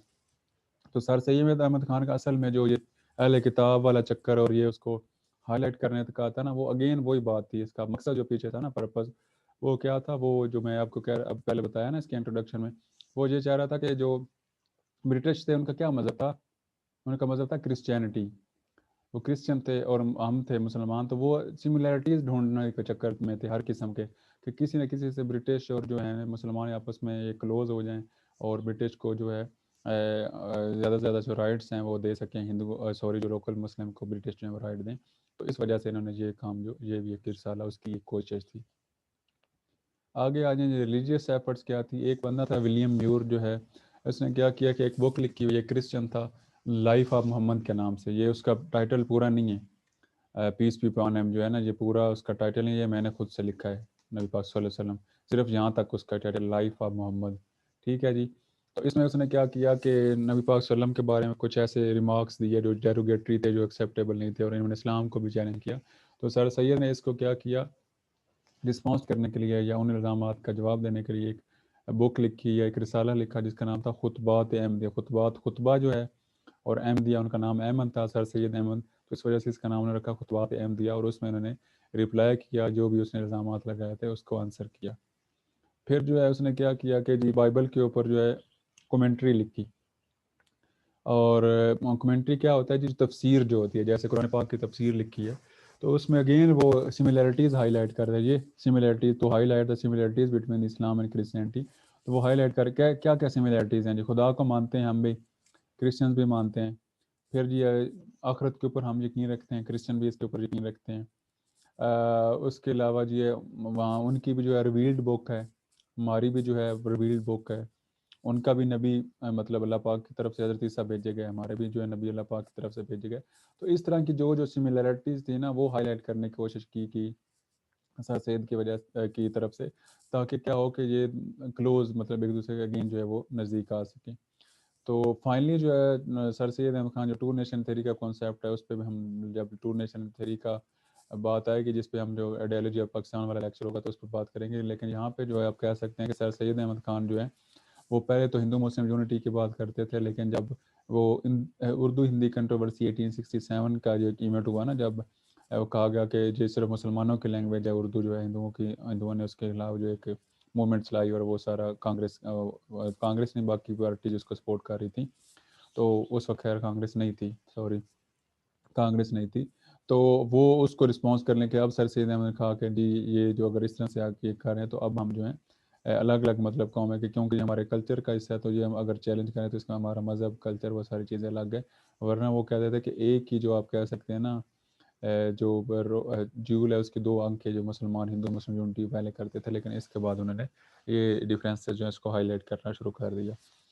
तो आपको ये समझ आ गई इसकी सर सैयद अहमद खान वाले इसकी कि सर सैयद अहमद खान की जो कंट्रीब्यूशन था और वो किस वजह से वो जो पार्शल एक्सेप्टेंस कर लेते और किस वजह से पार्शल रिजेक्शन कर रहे थे। असल में उनका वो आर्गूमेंट था कि वो क्या करना चाह रहे थे कि मुसलमानों को और जो हैं ब्रिटिश हैं उनको किसी तरह से क्लोज लाया जाए, और जो उनके दरमियान में मिसट्रस्ट है वो ख़त्म किया जाए, गैप को ख़त्म किया जाए, और यूँ मुसलमानों को राइट से ज़्यादा मिल सके। उनकी अपनी एक अप्रोच थी ना। अब देखें हर बंदे की अपनी अप्रोच है। लास्ट क्लास में मुझसे किसी ने पूछा कि जी वो इस तरह क्यों कर रहे थे, तो हर बंदे की अपनी अपनी अंडरस्टैंडिंग है ना, किसी को रिस्पॉन्स करने की किसी चीज़ को, या फिर आप कह सकते हैं कि कोई चीज़ हासिल करने की। कोई लोग जो हैं फॉर सपोज जो है अब आना इस्लामाबाद में ही है सब ने, इसकी एग्जांपल यूँ ले लेते हैं। कोई जो है जी ये तलागंग वाला रूट जो है इस्तेमाल करता है, तो कोई वो नया जो अभी बनने जा रहा है या कुछ बन रहा है जी सी पैक वाला रूट वहाँ से आ जाता है, कोई इधर सरगोदा से आ जाता है पिंडी बटियाँ से, कोई और जो रूट इस्तेमाल कर लेता है, तो आएंगे सारे इस्लामाबाद। तो मतलब कहने का मकसद साहब का जो है वो ये था कि ब्रिटिश से या तो जान छुड़वाना लेटर ऑन जो इनका मकसद बन गया था, या पहले ये था कि सबसे ज़्यादा राइट्स अपने हासिल करना उनसे। लेकिन किसी ने क्या किया कि एजुकेशन के थ्रू वो कहता था कि एजुकेशन जो है उसको हासिल करें फिर आपको राइट्स मिलेंगे, अपने आप को जो है डेवलप करें इक्विप करें एजुकेशन के साथ। कुछ ने कहा नहीं जी जिहाद करें, जैसे वो सैयद अहमद बरेलवी जिसने जिहाद मूवमेंट चलाई थी, उसने कहा कि इस एजुकेशन से कुछ नहीं होने वाला, हमें लड़ना पड़ेगा। कुछ ने कहा नहीं जी जिहाद से भी नहीं है, एजुकेशन से भी नहीं है, तो हम टोटली जो इस्लाम को रिवाइव करेंगे, जो हमने इस्लाम को भूल गए हुए हैं, तो तब हमारी जो है हम इसको गेन कर सकते हैं, रीगेन कर सकते हैं, जिसमें उलमाए कराम थे जो अगले नेक्स्ट हम बात करने जा रहे हैं। तो मतलब मकसद साहब का एक ही था, लेकिन उनका जो आप कह सकते हैं तरीकाकार है वो डिफरेंट था, अप्रोच जो है डिफरेंट थी। ठीक है जी सर सैयद तक क्लियर है चीज़, या इस पर आपको बात कमेंट आर्गूमेंट करना चाहें तो करें। और सिर्फ यही नहीं होता कि आप लोगों को जी यहाँ पे बात क्लियर नहीं है तो तब आप बात करेंगे, या आपने कोई क्वेश्चन है ऐसे आप इसमें अपनी कोई राय भी दे सकते हैं, कोई कमेंट में ऐड भी कोई चीज़ें कर सकते हैं, तो वो आप करें काइंडली। मार्क्स नहीं लेने आप लोगों ने, होना तो ऐसे नहीं चाहिए कि मार्क्स के पीछे आप बोलें, लेकिन मैंने वो रखे हुए भी हैं, तो आप पार्टिसिपेट करें जी। कि सर सैयद ऐसा क्यों कर रहा था फास्ट पोज, अगर उसने किया तो उसका क्या फ़ायदा हुआ, क्या नुकसान है, अभी आपको थोड़ी सी अंडरस्टैंडिंग होगी ना, तो आपको क्या लगता है, या कुछ और भी हो सकता था। कोई भी अपना पॉइंट ऑफ व्यू तो देना आप लोग।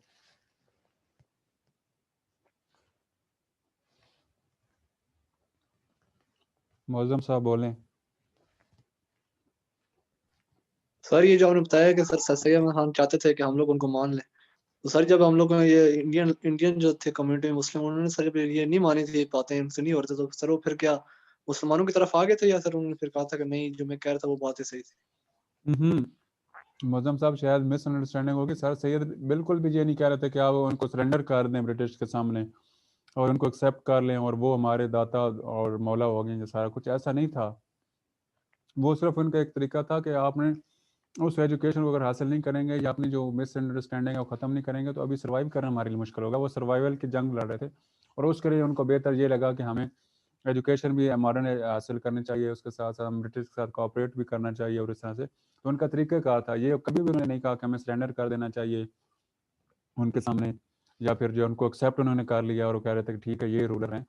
उनकी स्ट्रेटजी डिफरेंट थी, लेकिन मकसद अल्टीमेटली उनका यही था कि इनसे ज़्यादा से ज़्यादा राइट्स लिए जाएँ और फाइनली इनसे जान छुड़वाई जाए।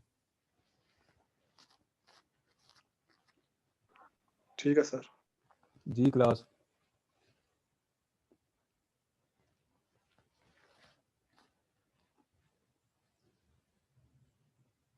क्लास हो गए हैं आप लोग? नहीं सर जी, आपके साथ है सर। नहीं सर। फिर कोई हैंड रेज करें, कोई असल में बात करें आपसे यार। पहले हम सेशन सर हम सेशन लेके बैठे हुए हैं ना 3 घंटों का, इसलिए हमें अब बात आ ही कोई नहीं रही। यार वो इसी क्लास का या इसी टॉपिक पे तो सेशन नहीं होगा ना।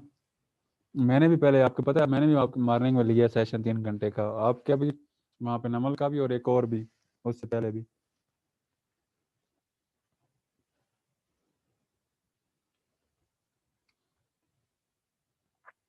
जी अली मुर्तज़ा।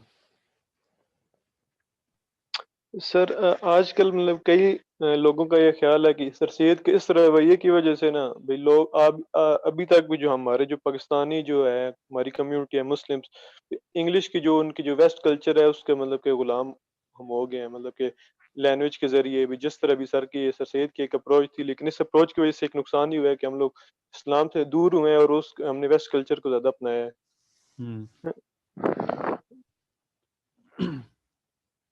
अच्छा तो आप छोड़ दें, आप छोड़ देना। सर सैयद तो कितने 100 साल से ऊपर ज़्यादा हो गया, उसकी तो डेथ होगी। उस वक्त वो सिचुएशन डिफरेंट थी, उस टाइम हालात डिफरेंट थे। अभी तो आपका अपना मुल्क बन गया है, तो अपना एजुकेशन इंग्लिश को पढ़ें ना उसको फॉलो करें, उस छोड़ दें।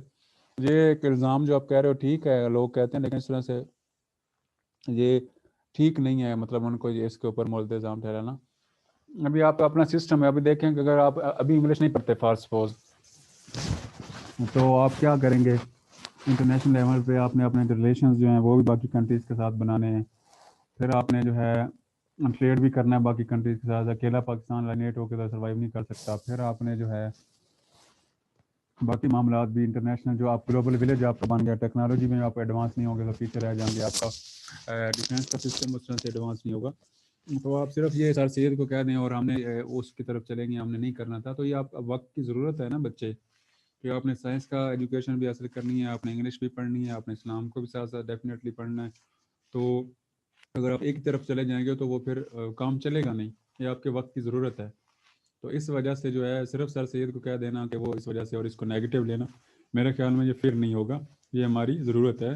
और हमें यहाँ पे आप बात कर सकते हैं कि हम वेटेज किस चीज़ को ज़्यादा दे रहे हैं और किसको कम दे रहे हैं।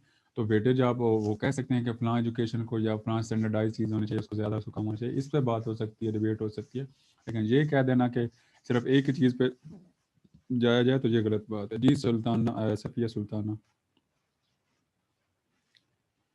सफ़िया बच्चे बोलें। सर सिर्फ हमारे लिए कंपल्सरी सर। अस्सलाम वालेकुम सर। जी वालेकुम सलाम। जी सफ़िया बच्चे बोलें। आवाज आ रही है? जी आ रही है। सर मैं कहना चाह रही हूँ इंग्लिश हमारे लिए सिर्फ कंपल्सरी क्यों है इंटरनेशनल लेवल पे? चाइनीज भी तो हैं, वो लोग तो अपनी लैंग्वेज यूज करते हैं गुड ट्रेड के क्वेश्चन, लिए। Good question. अच्छा ठीक है, मैं आंसर करता हूँ सफ़िया। ये जो पहले इन्होंने अली मुर्तज़ा इन्होंने बात की, उसी को कंटिन्यू करूँगा। अच्छा बात ये है कि असल में अब जो आपने चाइना की एग्जांपल दी, वो मैं भी शायद इस जो बात करने के बाद एग्जांपल देता, लेकिन आपने खुद हाईलाइट कर दी।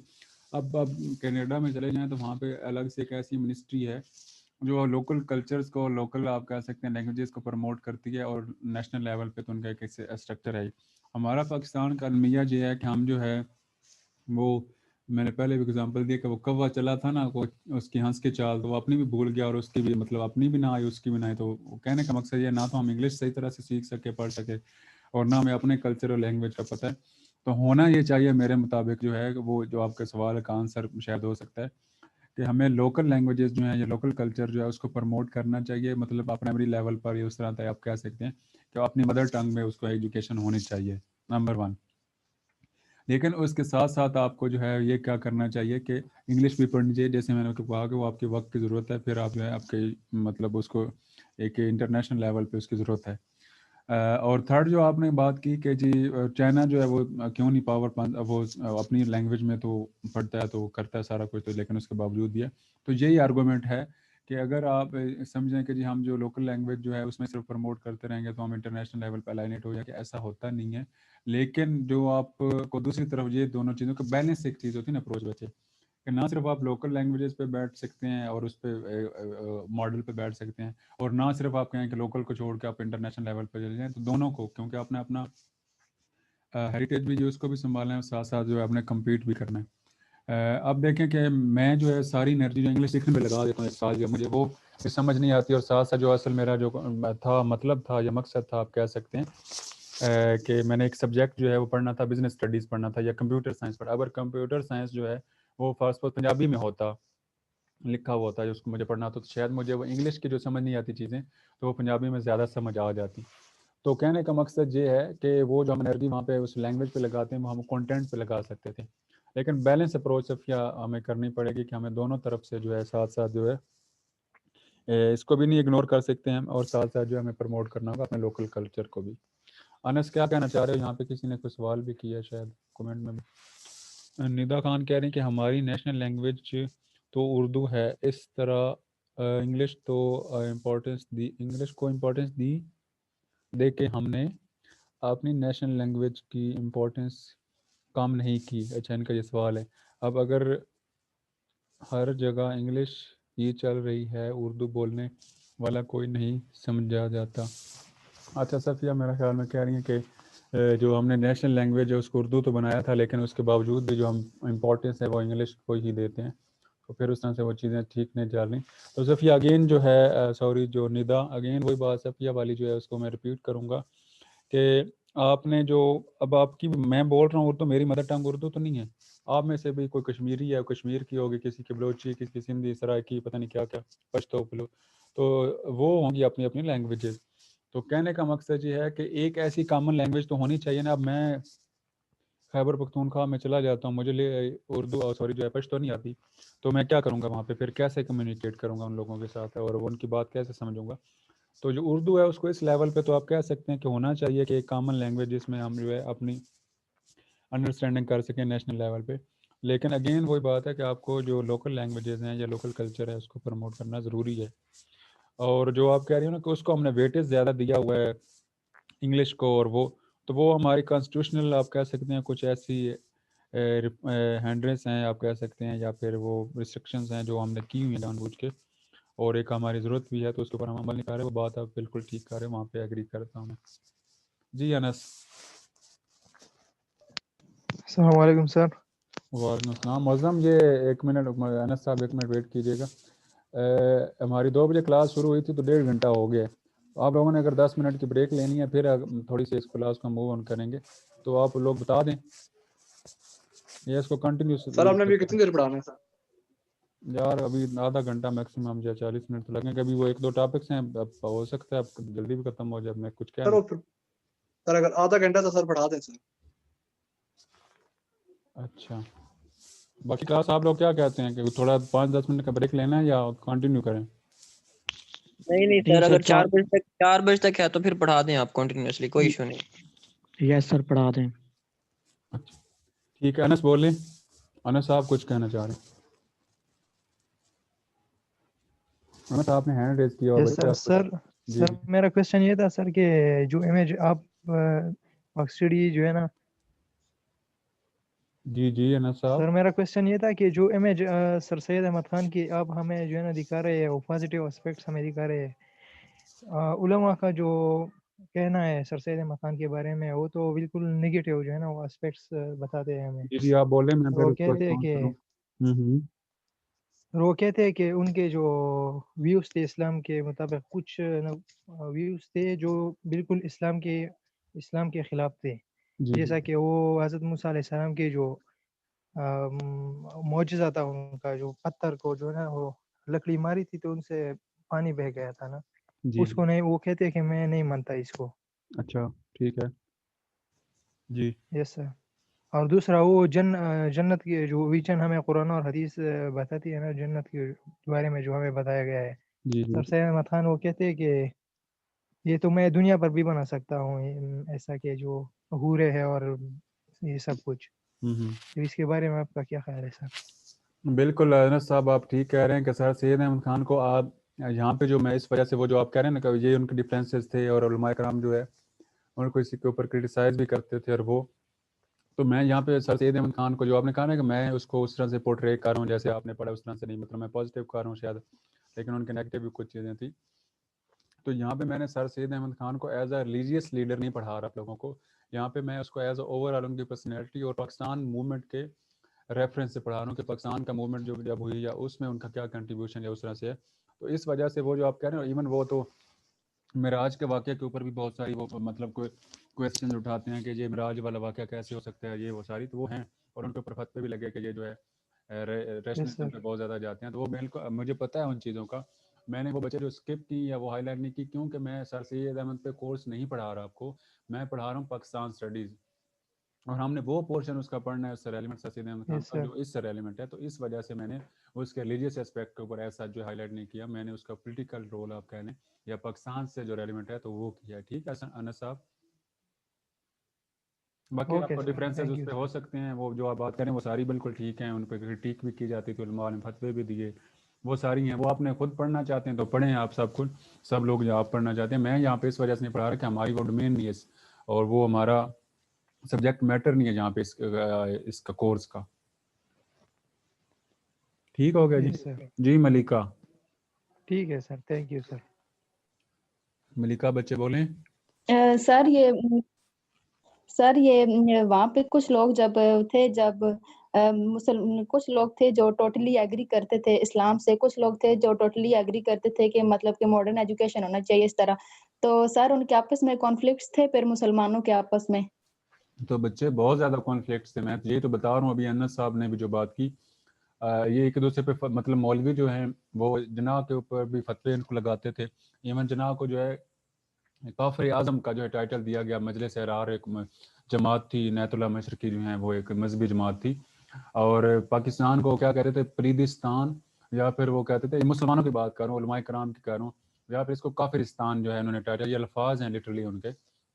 तो बच्चे बहुत ज़्यादा डिफरेंसेस थे, मुस्लिम लीग को बहुत ज़्यादा क्रिटिसाइज़ किया जाता था, उलमा आपस में जो है क्रिटिसाइज़ किया जाता था, जो नदवतुल उलमा वाले वो एक दूसरे को, और इवन विद इन देवबंद में अगर देखें तो देवबंद में भी सारे उलमा का एक पॉइंट ऑफ व्यू नहीं था। तो डिफरेंसेस तो सब में थे, उलमा के दूसरों के खिलाफ और दूसरे जो उलमा के खिलाफ, विद इन उलमा इकराम आप देख लें बाकी पार्टीज के अंदर, तो डिफरेंसेस थे, बिल्कुल थे। यस सर, ठीक है। अच्छा जी, ठीक है। अभी मैं ना जल्दी से क्विकली जो आपको ये आज वाला टॉपिक हम इसको ख़त्म कर दें। अच्छा मौज़म साहब, हमारा काफ़ी सारा कंटेंट भी हो गया ऑलमोस्ट, और 1-2 वीक्स भी हो गए, तो हमने ना अभी वो भी करना है, कोई ना कोई आपका क्विज़ और वो चीज़ें भी करनी है। मिड तो होगा ही होगा, उसके अलावा हमारी प्रेजेंटेशंस भी रहती हैं, कुछ सोचें उनके बारे में भी। आप थोड़ा मार्क्स की तरफ जाए ना, सिर्फ पढ़ते ही ना जाएँ। आपने कुछ टॉपिक्स देखें, सेलेक्ट करें, मेरे से शेयर करें, बात करें, और उसके अलावा जो है आप लोगों की वो क्विज़ेज़ भी 1-2 मैंने खाए हुए थे, और भी हैं कुछ चीज़ें, तो अब एवेल्यूएशन की तरफ भी हम लोग आएँ। और जो ही हम ऑन कैंपस आएंगे तो आप अपने मेंटली तौर पे आप तैयार रहें। को प्रेजेंटेशन जो है वो स्टार्ट हम कर देंगे उसी के 1 आध वीक के बाद, क्योंकि फिर जो है ऑन कैंपस ही आपकी हो सकेंगे। तो ये अपना ज़रा माइंड बनाएं और चीज़ों को थोड़ा सा इस तरह से चलाएं। तो कब हम कर लें ये प्रेजेंटेशंस और ये चीज़ें एवेल्यूएशन वाली, ये क्विज़ेज़ वगैरह, बताएं क्लास। सरदार साहब आप ये प्रेजेंटेशन किस हिसाब से, टॉपिक किस साइड पे होगा प्रेजेंटेशन का? बच्चे मैंने आपको पहले दिन जो है फ्री हैंड दिया था कि जो हमने पढ़ा है ना, और जो हम आगे पढ़ेंगे मजीद, और पाकिस्तान से रेलिवेंट जो भी हो सकता है, पाकिस्तान मूवमेंट के, हिस्ट्री के, इसकी कोई पॉलिटिक्स का कोई आपको एक्सपेक्ट लगता है, कोई सोसाइटी का, कोई इकानमी का, कोई भी चीज़ है जो मतलब आपको वो नहीं है, बॉन्ड नहीं है, तो आप उसमें कोई भी उठा लें टॉपिक, तो उस पर प्रेजेंटेशन दे दें, कोई कंपल्जन नहीं है, लेकिन इससे रेलिवेंट होना चाहिए topic. Okay sir, okay sir. सरदार साहब बोलें। सर ऑनलाइन प्रेजेंटेशन कैसे रहेंगे? मुझे क्या पता, मैंने कब कौन सा लेनी है ऑनलाइन प्रेजेंटेशन। सर आप ये जो सर क्विज होगा सर, अगर आपने ऑनलाइन लेना है तो सर ये in the form of MCQs होगा सर। आप लोग क्या कहते हैं? एमसीक्यूज आपकी मर्जी है सर। आप एमसीक्यू सर, जो क्विजेज होंगे ना बच्चे, वो आपके एमसीक्यूज मतलब वो ऑब्जेक्टिव होंगे, लेकिन जो आपका मिड होगा डेफिनेटली वो सब्जेक्टिव होगा, और बाकी जो क्विजेज हैं वो ऑब्जेक्टिव सर होंगे। ऑनलाइन ले लें क्विज़। ओके सर, कोई इशू नहीं। यार 5 से 7 मिनट का आपका क्विज होगा, किसी क्लास में हम ले लेंगे, इतना कोई मुश्किल नहीं है। ठीक है सर। स्टार्ट हम कब करें, मैं ये पूछ रहा हूँ, करें कब? नेक्स्ट क्लास से नेक्स्ट क्लास में रख दे सर अभी। नेक्स्ट वीक में कर ले सर। सारी क्लास आप सरदार साहब जो कह रहे हैं इससे एग्री करते हैं? Yes sir. Yes sir. Yes sir. वाह, यस क्या सर। बात है, क्या बात है, मेरी प्राउड स्टूडेंट हो आप तो। फिर हैं फेवरेट क्लास बनते जा रहे हो। Yes sir. Yes sir. ठीक हो गया। तो मैं आपको वो कैसे आप लोगों के साथ शेयर करूंगा, आप वहां से कोई मतलब वो मैं आपको अगर देता हूँ ऑब्जेक्टिव टाइप तो उसको किस तरह से आप सॉल्व करेंगे? फिर एक दूसरे से पूछ के या नेट से? सर ये हमारा सर एलएमएस पे होता है। एलएमएस पे बना दे सर। सर एलएमएस पे होता है क्विज सर ये हमारा। अच्छा, तो सर हम एक दूसरे से पूछ नहीं सकते सर, वो बस आप वो कैसे मजम थोड़ा गाइड करोगे? जी सर वो ऐसे होता है सर, एक जो क्वेश्चन बनाते हैं सर उसके पीछे जो सर फैसल है, आपको सर फैसल है हमारे आईटीएससी वाले सर जो है हेड ने सर इसके एलएमएस के, वो सर आपको गाइड कर देंगे सर। वो इस तरह बनाते हैं कि सर वो शो हो जाते हैं, जब हम उसको अटेम्प्ट कर देते हैं वो ऑटोमेटिकली सर हमारे मार्क्स लग जाते हैं और आपको मार्क्स आपको उसकी शीट चली जाती है कि किस किस कितने मार्क्स आए, आप पहले से आंसर सेव कर देते हैं सर। नहीं वो मुझे पता है, टीम पे भी होता है, उसका मुझे आइडिया आ गया। अब वो क्वेश्चन जो होते हैं वो तो फिर मतलब वो रैंडम बनाने पड़ेंगे। नो सर आप क्वेश्चन बना रहे सर, ऐसे हो सकता है कि सर मुझे पहला शो हो रहा होगा, किसी दूसरे को सर वो आखिर पे शो हो रहा होगा। ठीक है, मैं फैसल साहब से बात सीक्वेंस चेंज होती है सर। मैं फैसल साहब से पूछता हूँ ना कि किस हद तक जो है वो मैं सेटिस्फाइड हूँ उस चीज़ से, उस सिस्टम से। उसके बाद फिर मैं कुछ और सोचूंगा। फिर हम जो है शायद ऑन कैंपस जो आपकी पहली क्लास होगी उसी में हम 5 मिनट का क्लास के अंदर ही बैठ के ले लेंगे। वो इतना मुश्किल नहीं होगा, आपने जैसे उनको टिक मार्क करना होगा तो वो इतना मुश्किल नहीं होगा, वो भी देख लेंगे। यहाँ पे भी मैं उनसे फैसल साहब से बात कर लेता हूँ। प्रेजेंटेशन का क्या करें sir? Presentation sir campus sir on campus कर ले सर। सर ऑन कैंपस होनी चाहिए प्रेजेंटेशन। कैंपस सही होगी। मिड्स के बाद मौसम ने बड़ा सूट शूट पहन के आना है, उसने मार्क्स नहीं लगवाने, तो ये फिर यही चाह रहा है कि मैं इधर तो बैठा कोई नजर नहीं आऊंगा, है ना सरदार साहब? सर वीडियो ऑन कर लेगा। क्या कह रहे हैं? वीडियो ऑन कर लेगा सर। फिर किधर वीडियो पे सारे कपड़े पहनते हैं सर। अच्छा सही है। नहीं मैं खुद भी इसके हक में हूँ कि जो प्रेजेंटेशंस हैं वो आपकी ऑन कैंपस क्लासेस में हूँ। अच्छा ये कपड़ों वाली बात से मुझे एक बात याद आ गई, ये ज़रूरी नहीं है, कंपल्सरी नहीं है। जब मैं आपको पढ़ाऊँगा ना एक कल्चर वाला कोर्स जो है, मैंने आपको बताया था, सॉरी टॉपिक जो है पाकिस्तान के कल्चर और सोसाइटी जो है, तो उसमें जो पश्तून है आप में से, जो सिंधी हैं, जो बलोच हैं, जो पंजाबी हैं, तो ऑलरेडी डेफिनेटली तो लड़कों का तो ऐसा कोई नहीं होता वो, लेकिन पगड़ी टोपी इस तरह की चीज़ें तो होती है, शलवार कमीज और वेस्ट कोट तो आप पहन लेते हैं। तो आप कोशिश अगर कीजिएगा कि उस क्लास में आप सब लोग जो हैं अपने अपने रिस्पेक्टिव जो कम्युनिटी का आपका कल्चरल ड्रेस है वो करेंगे। मैं फिर आपके ना कुछ ग्रुप्स बना दूंगा, पंजाबियों के कुछ बना दूंगा, कुछ पश्तूनों के, सिंधियों के, बलोचियों के, या जो नहीं होंगे जिस कम्युनिटी से उसको मैं असाइन कर दूंगा बाकी कम्युनिटी को। तो उसने उसी उनका कल्चर पहन के आना है, मतलब कुछ सलवार कमीज़ कपड़े जो भी होते हैं, और उसकी उनके कल्चर के ऊपर प्रेजेंटेशन जब वो होंगी, ठीक है, तो वो अपने मेंटली तौर पे आप तैयार रहें। और मुझे ग्रुप्स अगर आप में हैं तो वो बना भी लेते हैं हम लोग, और वो उस दिन वो पूरी एक हमारी एक आप कह सकते हैं क्लास उसी पे होगी, और बाकायदा उनका म्यूज़िक उस कम्युनिटी का, फ़ार्स पर पंजाब पश्तून है उनका म्यूज़िक जो ग्रुप में बनाऊँगा ना पश्तूनों के लिए, वो पश्तूनों का म्यूज़िक होगा, पश्तूनों का जो वहाँ के मतलब उनका आप कह सकते हैं कुजीन है, फिर पश्तूनों का जो आप कह सकते हैं कि उनका ड्रेस है, फिर उनकी जो ब्रीफ थोड़ी सी हिस्ट्री है, वो सारा तो वो एक आप कह सकते हैं पूरा ग्रुप जो है उसको करेगा, रिप्रेजेंट करेगा अपनी अपनी कम्युनिटी को। तो वो मैं कह रहा था कि आपके ड्रेसेस हैं या कुछ ऐसी कुछ चीज़ें हैं तो ठीक है, अदरवाइज़ अगर आप लोग होते हैं ना बनवाना भी कुछ चक्कर ज़रूरी नहीं है, तो वो कुछ इसको माइंड में रखिएगा, कर लें, बनवा लीजिएगा कम से कम पगड़ी टोपी या इस तरह कोई एक आध चीज़ तो आप ज़रूर रखिएगा। लड़कियों का ज़्यादा मसला होता है, इन्होंने बड़े ड्रेस ड्रेस बनवाने होते हैं, लड़कों की खैर है, मौज़म और मैं तो ऐसे शलवार कमीज़ पहन के आ जाएंगे, है ना मौज़म? जी सर। ठीक है क्लास गर्ल्स। सर क्या रेक्टर का ऑर्डर आया है? जुनेद नूर, क्या रेक्टर का ऑर्डर आया है? बंगश साहब एक कमेंट कर रहा है सर वो एग्जाम क्या? क्या कह रहा है ये जुनेद? मुअज्जम जुनेद क्या कह रहा है? सर वो एग्जाम के वो बारे में बता पहले रहे थे सर, जो एग्जाम हेलो सर। ऑनलाइन।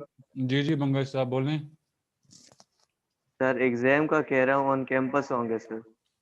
हाँ वो ठीक है, हम भी यही कह रहे हैं, ऑन कैंपस ही होंगे। ये जो कल्चरल मैंने आपको कहा है प्रेजेंटेशन, और वो आप लोगों को समझ आ गई है? गर्ल्स आप लोगों को समझ आ गई? बॉयज चुप रहे हैं। Yes sir. आप लोगों ने बनाए हुए हैं ड्रेसेस अपने अपने उसके कम्युनिटी के, या बना लेंगी? यस सर हमारे पास हैं। सर बना भी लेंगे। हाँ इस काम में तो हम आप बना भी लोग लेंगे। बस ठीक है। तो यहाँ पे मौजम कोई इशू तो नहीं होता इस तरह की कोई एक्टिविटी करने में? आपकी एडमिनिस्ट्रेशन मना तो नहीं करती मौजम? नो सर, कोई मना नहीं करता सर। बस फिर हम उस दिन फुल मौज मस्ती होगी हमारी।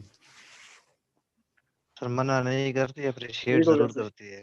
हमारा इस्लामाबाद में जो मैं अपने ये स्टूडेंट्स को ये एक्टिविटी देता हूँ ना, जो भी मेरे पास क्लास होती है हर क्लास में हम करते हैं। तो अब मैं ये तो नहीं कर अच्छा जी। तो थर्ड जो ग्रुप की हम बात कर रहे थे, सॉरी रिकॉर्डिंग जो रहेगी, थर्ड ग्रुप की हम बात कर रहे थे कि जिन्होंने टोटली क्या कर लिया, रिजेक्ट किया, उसमें उलमा कराम की हम बात कर रहे थे। और उसमें सबसे पहला जो ग्रुप है वो कौन सा था? दारुल उलूम देवबंद का। और ये मैं बता रहा था कि दारुल उलूम देवबंद जो है, देवबंद एक जगह का नाम है, वहाँ पे एक मदरसा बनाया गया 1867 में। और इनका जो आर्गूमेंट था वो ये था कि हम मॉडर्न एजुकेशन हासिल करके या ब्रिटिश के साथ कोऑपरेट करके या इस तरह से हम अपने राइट्स नहीं ले सकते या इनसे जान नहीं छुड़वा सकते। हम किस तरह से कर सकते हैं कि जो हमारी पावर छिन गई है मुसलमानों की, और जो हमारे ऊपर अजाब अताब या डिक्लाइन हमारा आया हुआ है, वो किस तरह से होगा कि हम दोबारा से रिवाइव करेंगे। रिवाइव किसको करेंगे? Glory of Islamic teachings and traditions, कि जो हमारा इस्लाम है उसके जो कुरान और हदीस की टीचिंग्स हैं और इस्लामिक एजुकेशन है, इस्लामी निज़ाम है, उसको जब तक हम रिवाइव नहीं करेंगे। हम इनका असल में ये था आर्गूमेंट कि हमने इस्लाम से दूरी की है, तो इस वजह से जो है हमारे ऊपर जो हमारा डिक्लाइन हो गया। तो हमें ज़रूरत क्या है कि अब हम दोबारा से इस्लाम को रिवाइव करें, उसके टीचिंग के ऊपर अमल करें दोबारा से, मतलब जो अपने आप को अपनी रिफॉर्म्स करें। तो इस तरह से हमारी जो है इनसे जान छूट सकती है। तो इसमें बहुत सारे लोग हैं, जिसमें मौलाना अशरफ थानवी का नाम आपने डेफिनेटली सुन रखा होगा, मौलाना महमूद अल हसन थे, मौलाना शबीर अहमद उस्मानी, और ये कुछ चंद लोग हैं, मौलाना हुसैन अहमद मदनी। तो ये लोग थे, आपने इनका नाम सुने हुए हैं। तो ये इस ग्रुप आप कह सकते हैं पीपल से बिलोंग करते थे। और इनका आर्गूमेंट मैंने आपको बता दिया कि मॉडर्न एजुकेशन से हल नहीं निकलेगा। इनका आर्गूमेंट था कि इस्लाम जो है उसकी टीचिंग से निकलेगा। हमने उनको इस्लाम की टीचिंग्स को छोड़ दिया अमल करना, जब तक उस पर हम अमल नहीं करेंगे तो फिर हल नहीं होगा। तो इनका ये आर्गूमेंट था। ठीक है जी। इसके साथ ही अगला जो है दूसरा मदरसा है जिसको कहते हैं नदवतुल उलमा। ये भी एक मदरसा था नदवतुल उलमा जो है, और ये 18 कोई है मेरा ख्याल में से एग्जैक्ट यहाँ पे मैं डेट नहीं लिखी हूँ, 90 कुछ 8 है या कुछ, इसको गूगल कर लीजिएगा या मैं शेयर भी कर दूंगा, यहाँ पे याद नहीं है। तो इन्होंने क्या किया कि इन्होंने भी जो उलमाए कराम थे, लेकिन ये थोड़े से मॉडरेट किस्म के उलमाए कराम थे, इस तरह से नहीं थे। ये थोड़े से रिजिड आप कह लें, ये थे कि टोटली उसको रिजेक्ट कर रहे थे। लेकिन ये थोड़ा सा मॉडरेट थे कि ये कह रहे थे कि इस्लाम का इनका फोकस वही था जिस तरह उनका पहले वालों का था कि इसलिए revival of the Islamic religious education. लेकिन उसके साथ साथ ये कह रहे थे कि टू सम एक्सटेंट हमें दूसरे जो आप कह सकते हैं कि मॉडर्न एजुकेशन की तरफ देखना चाहिए। लेकिन ये भी उसी ग्रुप में आते हैं क्योंकि एक मदरसा था और वहाँ पे ये बहुत सारे उलमाए कराम जो है वो प्रोड्यूस हुए, जिन्होंने लेटर ऑन पाकिस्तान मूवमेंट में भी हिस्सा लिया। अच्छा जी, तो ये आपको तीनों ग्रुप्स की समझ आ गई। पहले रिजेक्शन वाले, फिर उसके बाद हमें पार्शियल एक्सेप्टेंस, और मतलब पहले एक्सेप्टेंस वाले कर लेंगे, पहले बात कुछ भी नहीं है। एक ग्रुप जो था वो जिन्होंने एक्सेप्ट किया, एक ग्रुप जो था जिन्होंने रिजेक्ट किया, और एक ग्रुप जो था जिन्होंने पार्शियल एक्सेप्टेंस और पार्शियल रिजेक्शन की। तो ये 3 ग्रुप से जो रिस्पांस आया। तो ये आपने आपको लोगों की समझ आ गई जहाँ तक? Yes sir. ठीक हो गया, ठीक हो गया। उसके साथ ना ये 1-2 हैं चीज़ें, मतलब ना फातिमा जी ला रहे हैं, आप कहें कुछ आप कहना चाह रही हैं? मैं इसको स्क्रीन शेयर ख़त्म कर दूँ। जी ला रहे हैं बच्चे। सर ये जिन्होंने रिजेक्ट किया था बिल्कुल ही जो मदरसा, तो इनका क्या प्रैक्टिकल सोल्यूशन था? कि मतलब इनके पास बस यही कह रहे थे कि हम अगर इस्लाम की तालीमात पे अमल करें, कि उनसे छुटकारे का क्या सोल्यूशन था कि अच्छा हम जी उनसे बिल्कुल। छुटकारा हासिल कर लें? इनका बच्चे 2 ही थे। इनका जो आर्गूमेंट था ये कह रहे थे कि इस्लाम को जब से हमने छोड़ा ना, तो तब से हमारी पावर जो है हमारे असर पिसने लगी। अब दूसरा जो इनका पॉलिटिकल आप सोल्यूशन कहें ना, तो वो ये कह रहे थे, खास करके ये दारुल उलूम देवबंद वाले और ये ये कह रहे थे कि जो हम जो पार्टीशन किए मुस्लिम लीग को बड़ा अपोज करते थे, बाद में कुछ उलमाए कलाम खैर मुस्लिम लीग में शामिल भी हो गए थे इसी के। ये कह रहे थे कि हमने क्या करना है प्रैक्टिकल, इसका सोल्यूशन ये कह रहे थे कि एक इस्लाम का रिवाइवल और दूसरा जो है पार्टीशन उस तरह से नहीं होनी चाहिए, हमें यूनाइटेड हिंदू मुसलमान और ये पूरा इंडिया यूनाइटेड रहना चाहिए, और इस तरह से हमारी अगर यूनाइटेड फोर्स होगी तो तब हम जो है ब्रिटिश जो है उनको यहाँ से उनसे जान छुड़वा सकेंगे। तो इनका ये सोल्यूशन था। असल में इनका अब यहाँ पे आप कॉन्ट्रडिक्शन भी आपको नजर आएगी कि एक तरफ इस्लाम को रिवाइव कर रहे हैं और दूसरी तरफ कह रहे हैं कि हम हिंदुओं के साथ रहना है, तो ये तो दोनों अपोजिट चीज़ें होगी। अब इसका जवाब ये है, इस जो कॉन्ट्रडिक्शन का वो ये है कि इनका जो कॉन्सेप्ट है ना नेशन का, जो उलमाए कराम का, वो उम्मत वाला था। लफ्ज़ उम्मत जो है, उम्मत में क्या कहते हैं कि जो नबी पाक सल्लल्लाहु अलैहि वसल्लम का कलमा पढ़ते हैं वो सारे मुसलमान हैं, वो चाहे इंडिया में रहें, चाहे वो टर्की में रहें, वो दुनिया के किसी कोने में रहें, तो वो मुसलमान रहेंगे। अब इसका मतलब ये तो नहीं है कि जहाँ जहाँ मुसलमान हैं तो वो एक अलग अलग मुल्क में बनेंगे तो वो मुसलमान होंगे, अदरवाइज वो मुसलमान कम्युनिटी नहीं रहेंगे। तो वो ये जो मुस्लिम लीग वाला जो कॉन्सेप्ट था ना, टू नेशन थ्योरी वाला, मजहब की बेसिस पे, वो इस पे नहीं कर रहे थे। अगर वो ये कहते थे कि जी जो उम्मत है ना, उम्मत पूरी दुनिया में भी, अब अमेरिका में मुसलमान बैठा है तो वो भी हमारी कम्युनिटी का हिस्सा है, तो क्या उसके लिए हम एक अलग मुल्क का बना देंगे तब वो हमारी उम्मत में शामिल होगा। तो इस वजह से वो कह रहे थे कि जी ये जो है कॉन्सेप्ट इनका, ये अपोज कर रहे थे पार्टीशन को, और ये कांग्रेस के साथ या आप कह सकते हैं या फिर यूनाइटेड इंडिया के हक में थे, और इस वजह से जो इनका जो पॉलिटिकल सोल्यूशन आप कह सकते हैं तो वो यूनिटी की बात कह रहे थे कि ब्रिटिश के लिए हमें स्ट्रगल करनी चाहिए लेकिन उसमें पार्टीशन नहीं होनी चाहिए। ठीक है ला रहे यस सर। ठीक है जी। ये किसी ने निदा पूछ रही है, नदवतुल उलमा यूनिवर्सिटी थी या फिर मदरसा? ये एक मदरसा था निदा जो है, लेकिन लेटर ऑन अभी आप अगर गूगल करेंगे ना आपको अभी मदरसा जो है वो यूनिवर्सिटी नजर आएगी। मतलब अब तो बहुत 150-200 साल हो चुके हैं, तो अब उसको स्टेटस मिल गया हुआ है। मतलब डेफिनेटली यूनिवर्सिटी वो इस्लामिक यूनिवर्सिटी है कि इस्लामिक स्टडीज़ वहाँ पे पढ़ाई जाती हैं। और जो आपका दारुल उलूम देवबंद है वहाँ पे भी जो है वो भी अभी यूनिवर्सिटी का ही आप कह लें एक स्टेटस उसको मिल चुका है, लेकिन इस्लामिक टीचिंग में वो पढ़ाते हैं। अच्छा जी, अब लास्ट 1-2 मिनट में बस मैं ख़त्म कर रहा हूँ। वो ये है कि जी ये तो हमने पढ़ लिया कि जो 3 ग्रुप्स हैं, इसके अलावा भी कुछ ऐसे मूवमेंट्स थी या कुछ ऐसे इदारे थे जो मुसलमानों के रिवाइवल के लिए काम कर रहे थे, वो आप उनके ऊपर बस एक लाइन में मैं आपको एक्सप्लेन कर रहा हूँ। बस 1 मिनट। ये यहाँ पे अब ये जो 3 वाले नीचे वाले मैंने हाईलाइट किए थे ना, मैंने कहा इनको फिलहाल छोड़ने। तो ये कौन सा था? अंजुमन हिमायत इस्लाम जो है, एक अंजुमन बनाई गई थी। हिमायत क्या होता है? हिमायत होता है किसी की मदद करना, किसी की सपोर्ट करना इस्लाम के नाम से। ये लाहौर में इसकी बुनियाद रखी गई। लेटर उन्होंने बहुत सारे फिर स्कूल बनाए, ये रेलवे लाइन कॉलेज स्कूल जो लेटर बने, सिविल लाइन, और बहुत सारे इन्होंने कॉलेजेस बनाए। और ये क्या करते थे कि ये भी कहते थे कि मुसलमानों को एजुकेशन जो है उसके ऊपर फोकस करना चाहिए। और लेटर ऑन जब 1940 का रेजोल्यूशन पास होता है ना, लाहौर रेजोल्यूशन जिसको हम कहते हैं, जिसमें पाकिस्तान की बात होती है कि पाकिस्तान बनाएंगे और इंडिया की पार्टीशन होगी, तो उसमें भी यहाँ के जो स्टूडेंट्स हैं ना इन स्कूलों के पढ़े जो अंजुमन हिमायत इस्लाम ने बनाए हुए थे, तो उनका बहुत बड़ा रोल है। उन्होंने क्या किया, बहुत ज़्यादा पाकिस्तान के मूवमेंट को सपोर्ट किया और उसकी कंपेन चलाई। फिर इसी तरह से सिंध में अगर जाएँ तो सिंध मदरसा तो इस्लाम के नाम से, जहाँ से जनाब साहब भी पढ़े थे स्टार्ट में सॉरी, तो अभी जो है ये यूनिवर्सिटी बन चुकी है सिंध मदरसा तो इस्लाम। जो अगर गूगल करेंगे तो आपको नज़र आ जाएगा। तो यहाँ के जो स्टूडेंट्स हैं और यहाँ इस जो मदरसे का भी बहुत ज़्यादा रोल है। इसने मुसलमानों की रिवाइवल के लिए बहुत ज़्यादा काम किया और इसने आप कह सकते हैं कि उसको रिस्पॉन्ड किया। एजुकेशनल रिस्पॉन्स इनका था। Last but not the least था इस्लामिया कॉलेज पेशावर, जो अभी यूनिवर्सिटी भी बन चुकी है। तो इसका भी जो है बहुत ज़्यादा रोल है इसमें सर पॉलिटिक्स। इसमें तो सिंध मदरसतुल इस्लाम में तो ऐसे जी क्या सिंध मदरसतुल इस्लाम में क्या हुआ? चलें, इनकी आवाज़ जब आएगी तो फिर आप बताइए क्या कहना चाह रहे हैं। तो इस्लामिया कॉलेज पेशावर जो है ये इसका भी बहुत बड़ा रोल है। तो इन्होंने भी एजुकेशनल जो है रिवाइवल की बात की है, लेकिन ब्रॉडली जो है आपको ये 3 ग्रुप्स की याद रखना है कि जिसमें सर सैयद की एक बात की, इन्होंने पार्शियल एक्सेप्टेंस और पार्शियल रिजेक्शन, और फिर उलमाए कराम का जिन्होंने टोटली रिजेक्ट किया, और फिर जो है एक दूसरा सेकुलर ग्रुप जिसको आप कह सकते हैं जिन्होंने टोटली एक्सेप्ट किया। तो आज का लेक्चर जो है आपको कोई चीज़ क्लियर नहीं है तो आप लोग जो है पूछ सकते हैं, कोई नहीं 2-3 मिनट आपके एक्स्ट्रा भी लग गए तो आप इस चक्कर में नहीं कि जी हमने तो 4 बजे का कहा था तो हमारे अब टाइम ना एक्स्ट्रा लगाए।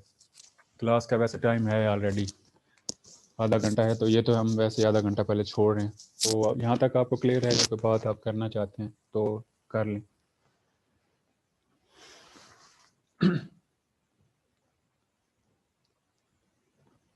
क्लियर है सारी क्लास को? मीटिंग एंड कर दें? जी सर। चलें जी, थैंक यू सो मच। फिर सब लोग अपना ख्याल रखिएगा। तो जिंदगी ओके रही तो सर, अल्लाह इंशाल्लाह जो हाफिज। नेक्स्ट क्लास में मुलाकात ओके होगी। सर। अल्लाह पाक आप सबके ओके लिए सर, अल्लाह समझ हाफिज। करें। ओके। हाफिज सर। अल्लाह हाफिज सर।